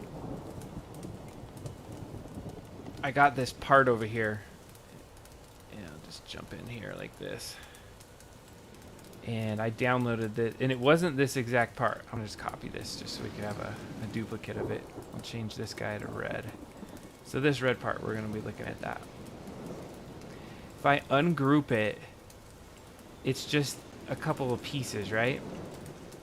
These 3 pieces are actually the same exact part, an exact piece. So if I go and ungroup this piece, well, let me ungroup it another time. Oh wait, hold on, ungroup. Click that piece, ungroup. And so it's just taking these blocks and taking pieces of it away and putting pieces together. So it's kind of cool just because it's so simple in the concept of what you're trying to do. So I just Control Z back to the main part. You can see it's just me shoving pieces and things together.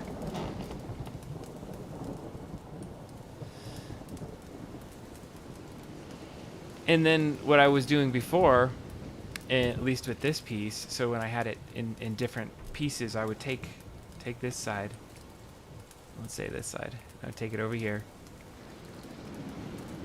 Yeah, it's kind of like a Pathfinder. You could bring in Illustrator files into here. Actually, I'll show you that. Oh, I don't have. Oh, okay, Control Z out of this.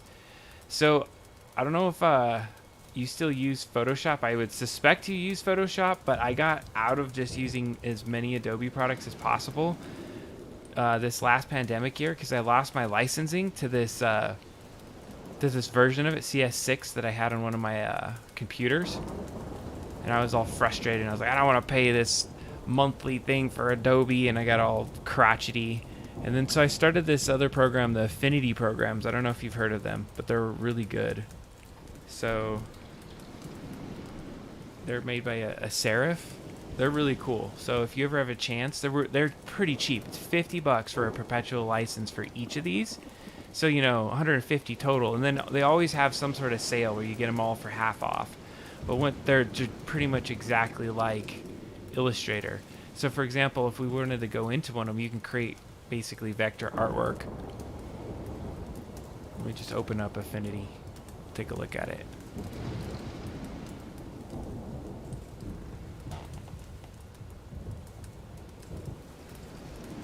My upload and download speed on this is... So how does do they use just the general shapes in that Illustrator, and then just kind of pull it back out into something else? Is that what they do? All right, here I'm pulling out Affinity right now.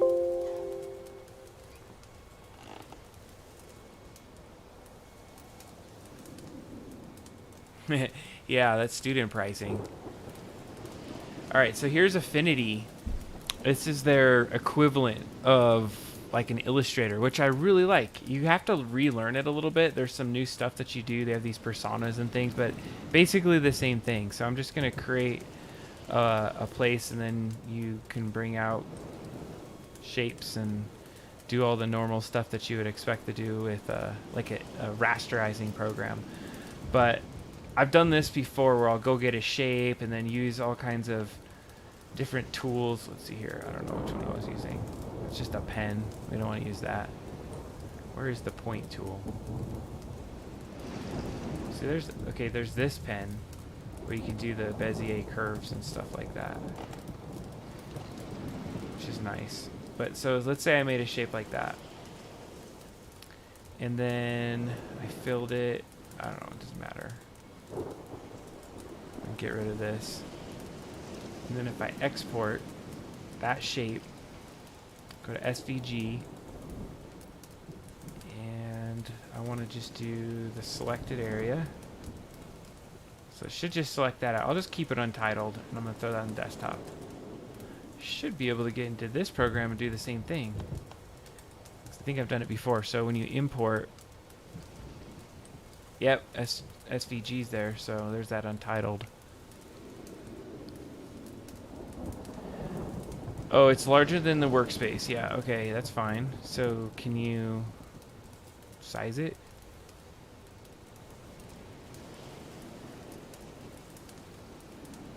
Yeah, just get it to the artboard. Oh, let's change that to 1,000. Can I change this? Yeah, there we go. That work? Done. So I should get that weird blobby shape as a on here, but you could see, oh, it says error importing, so I don't know why, it must just be too big. So let me do this. Just make it really small. And then let's export that.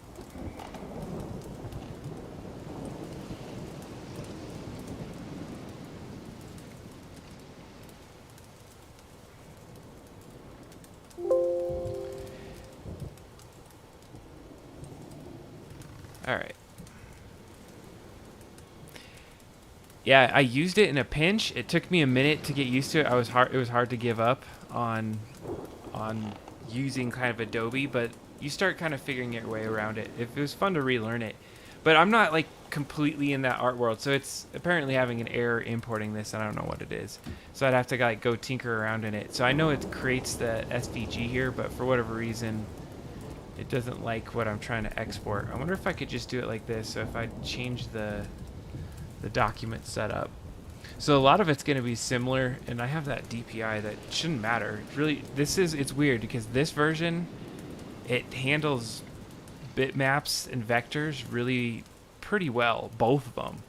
So you can use it as like the one-all catch-all kind of platform. So that's one of the reasons I liked it. But for whatever reason right now, it's not liking what I'm doing. Export it, or that file is not a good enough file for it to export. So if I do whole document, don't export hidden layers. Yeah, let's just try this. It says for export quality.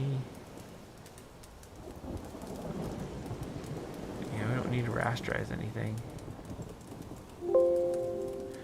But you get the point. Like, so there's a whole bunch of different things within this program that you can use really well. It has all the different effects that you'd expect in the program. They have the other version, which is Adobe. It's actually Affinity Photo, which is pretty much like Photoshop.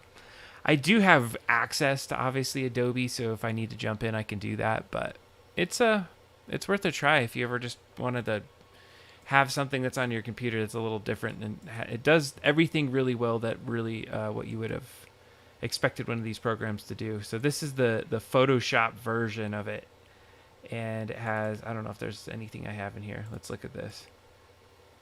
So pretty much feels like a Photoshop, and you'll have a lot of the same tools. Over here you have your layers palette, or at least in this version that I'm doing, and you can come over here and put text on there.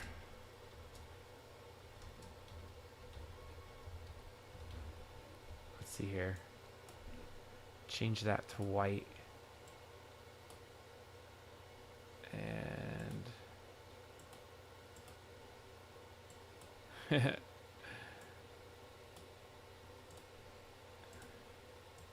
so, I mean, pretty cool that it you could do all the basic same stuff.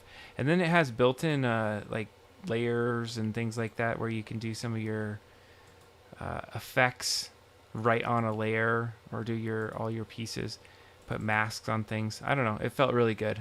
Once you kind of get used to it, and if that's all you really need, I can see just effectively using this as your platform for being able to do a lot of that work. But looking here, let's see here, I thought it had, I know it does. Oh, here they are, FX. So it still even has these things. So let's do, yeah, shadow. Pull that away.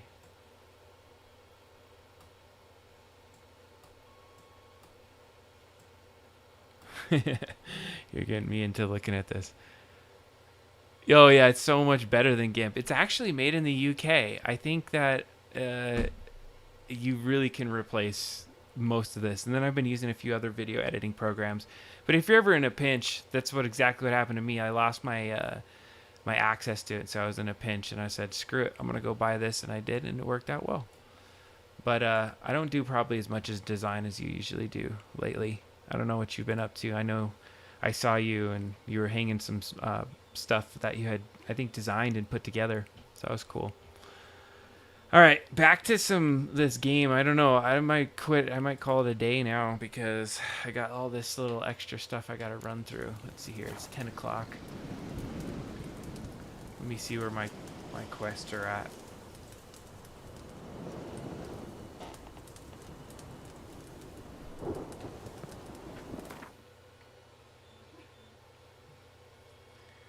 Also got to check in on this thing. It's coming along well. Alright. Gotta fix my sword.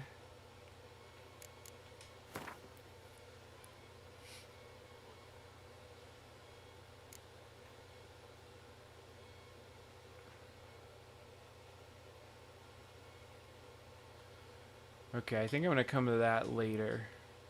See, here's that one I was talking about. It's called Collect 'em All. And so with this particular achievement, you have to go and find all of the Gwent cards. And so this achievement's been on like the entire time I've been playing this game. So it's like hundreds of hours that it's been on. And so I found this one quest where you could find this special book. And I can't remember how I even got the book. Let me see if I can get to it. I have so much stuff, it takes forever for this Xbox to load. Okay, so then I have a special book where you could look at Gwent cards. Let's see here.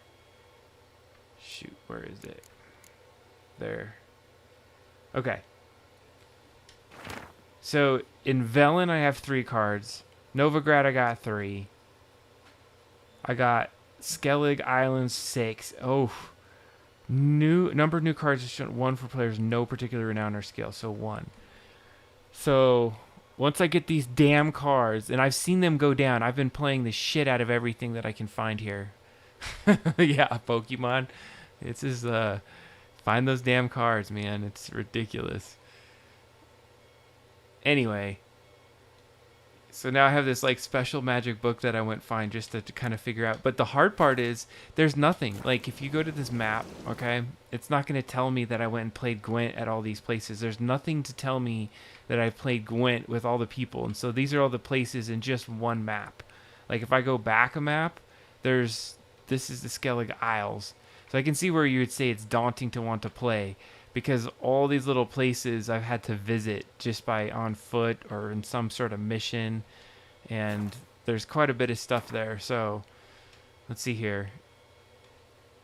Novigrad. Let's see here. So I have to go through this town and play people. I played every merchant. Every merchant, one of the guys that have the little money bags right here. You got to play those guys.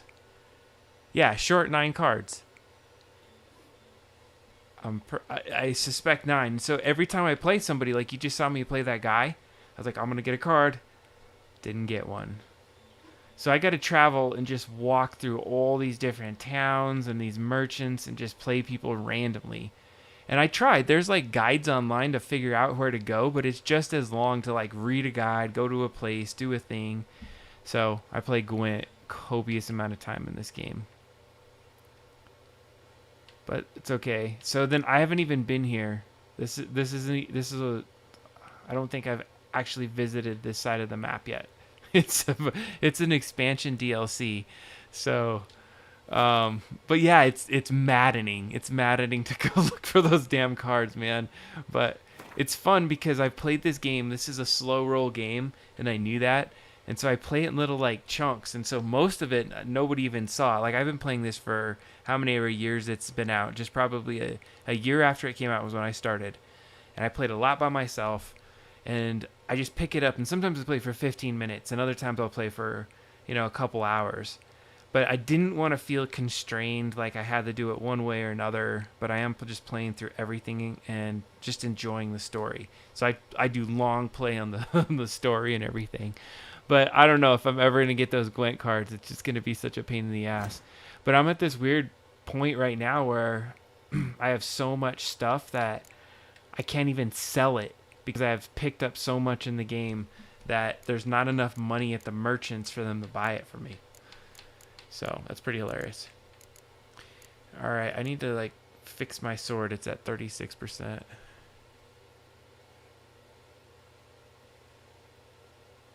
Yeah, I didn't even really play Skyrim, only just because there were so many games out and I knew I would be addicted to it at that point. And then this game came out, and I guess they're re-releasing it on the next-gen console, so I'm just like, oh, if I could take my save with me, maybe. I don't know. I don't like to play these games over. I don't know how people can start over in games like this. But, all right, I need to fix some stuff here. Let's see here. It's fixed, or a little bit better than it was. Let's see this guy. It's fun because I just got this new thing in this level, so if you look at that sword, well, I just took the sword out. Let's see. Should be able to look at it. Can I look at it? I don't know if there's a way for me to look at it. I guess not. The only way I could do it is if I have another sword. So I'll just put it up. I don't have another sword to show. Okay, but anyways, this silver sword, it has these 3 little wavy things. Oh, there you go. It has preservation.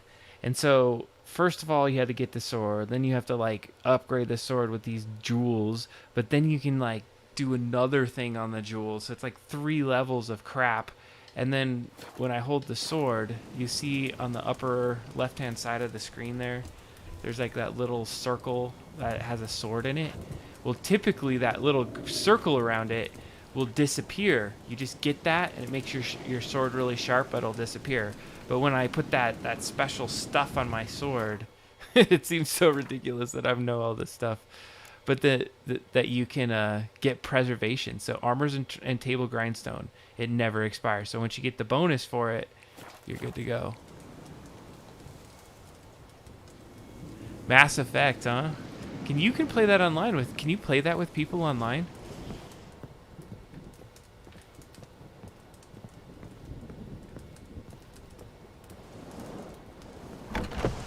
I only had played it just a little bit.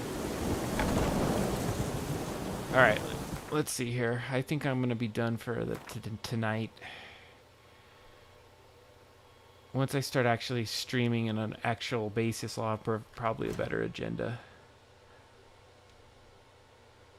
Let's see here, though.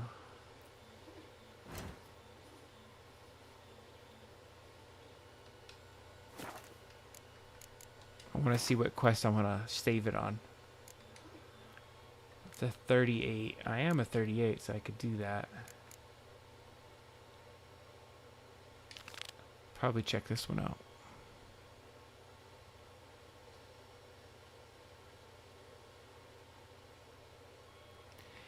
Yep, those swords have different meanings. There's a lot to your character that you can kind of look at. There's all these different pieces to it, and when you first pick up this game, it's obviously ridiculous. You just like, how am I going to learn all this crap? Because I don't play these kind of games, one-player games, but man, this one I heard so much good stuff about it, and I love the storyline that I just had to play it. But this is like your character branches. You get these mutagens from a lot of the enemies that you kill or in different ways, and then once you get the mutagens, you'll have these branch points. So I actually even have 3 that I can go ahead and like spend on things, and then basically you're updating these branches, and then you use the mutagens to like enhance them to even higher levels for your character. So there's a lot that goes on in just like kind of upgrading your character. So that's like one piece of it. But then what else do I have? There are, let me go back actually over here. I think I can go to inventory. Yeah. So look at 173 hours played. So that's not, I mean, it's not a lot of hours, but I don't play video games that often anymore. And so if I play them, I'm usually streaming them. And so most of the stuff that everyone sees that I do is just for the first time. I've never seen it. But then you update your sword, and so you can see all these different stats on it that you get. I don't really have too much toxicity because I haven't been using a lot of the potions that get me. I've technically already beat this game. The game's beaten right now. All we're watching is me play through some of the DLC and just kind of some of the additional missions and things like that. It was hilarious. I was playing through some of the levels earlier, and there was like a naked part in it, and I was laughing because a girlfriend she picked it up and she's like, "What are you doing, streaming porn on there?" I was like, "Oh, that's hilarious." Yeah, but in the thing with hours is I got to think like those are hours in 15-minute chunks and things like that, and there was a couple of them that were in a lot longer days, but like for me, that's a lot of hours, and I still enjoy the game, and I go through every little like piece of the storyline and things like that. I hear, because you can beat the game in about 150 hours, but then if you want to do everything and be completionist, I hear it takes about 400. You can get everything done in 400 hours. Yeah, so if you ever watch that stream and you go towards the middle of it, there's a point where I woo the girl. It's pretty funny. I was like, oh my god, I'm going to be banned on YouTube. It's all right. I'm going to be switching up to Twitch pretty soon. What's that show that you watch for 3D printing? I appreciate you even watching right now. This is just me like practicing. So I'm not even really feeling like I'm streaming yet because I just am talking all stupid, drinking LaCroix, eating nuts, playing my game. Oh yeah, 17. Well, I wasn't even gonna say, dude. Like we played Destiny. I played a bunch of it, and then I mean, I just can't play games as much as other people can. I don't know what it is, and like I'm always like tinkering with things, so I can't even play a game normal. I have to be like 3D printing something and pushing buttons and doing all that kind of stuff. But what's with Destiny these days? That's a good question. I was actually thinking about it. There was this coworker that I had, and she was in it, and like it's an addiction for some people, like to like a deep level. But like, what do you fight for? I always am curious. Like, what are the things that you do in that kind of in a game nowadays? Is it just like cool drops, and then like they have other missions? Because it's been a while. I think I maxed out 2 of my characters, at least whatever the level cap was when I was there, and I had done some big old missions. But then that's when I fell off, and I probably got really busy with work, and then I haven't revisited it that lately. I wish you could just like bring you into the call, and then we could just be on here. We could probably do that one of these days. I was thinking you can come over and we can talk, or we could do some like I was thinking we used to go to your house and play. Oh, the story's gotten really good. So it's just like it's released in terms of. Yeah, see, I like stories too, and I like the different pieces of it. So I suspect there's just more content that keeps getting released. Are you even excited about Halo anymore? The new Halo that's coming out? What's it, Infinite? Because that's going to be interesting to see. Let's go watch the trailer to Infinite.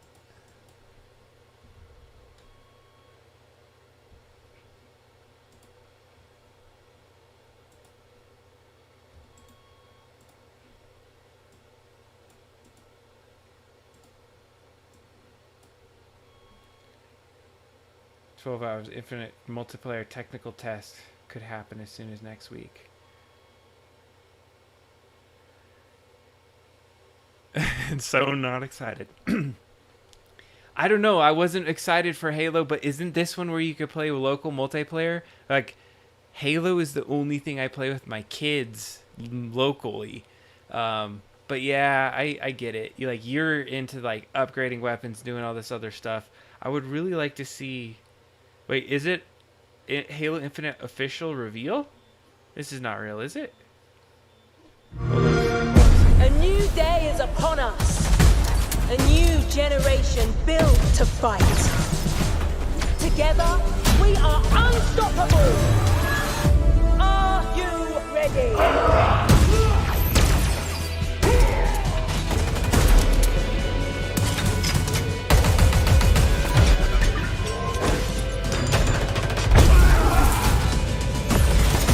The hell? Dude, this is the grapple though. It's like GoldenEye. Shot. Killing spree.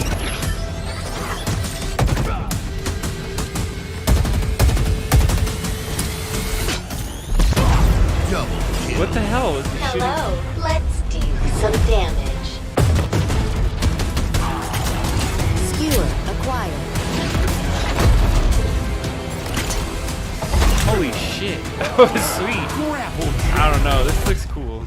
I haven't seen this Claim the trailer. enemy flag. Return it to base. There were so many fun memories of this, dude. At your house. Ordnance drop inbound.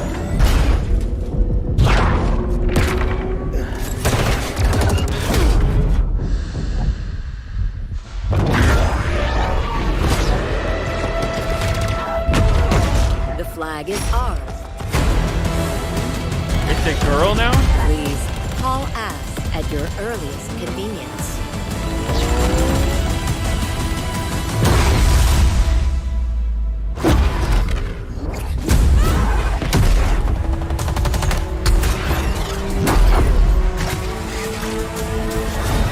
Now, show me what you can do. What? You must be a samurai.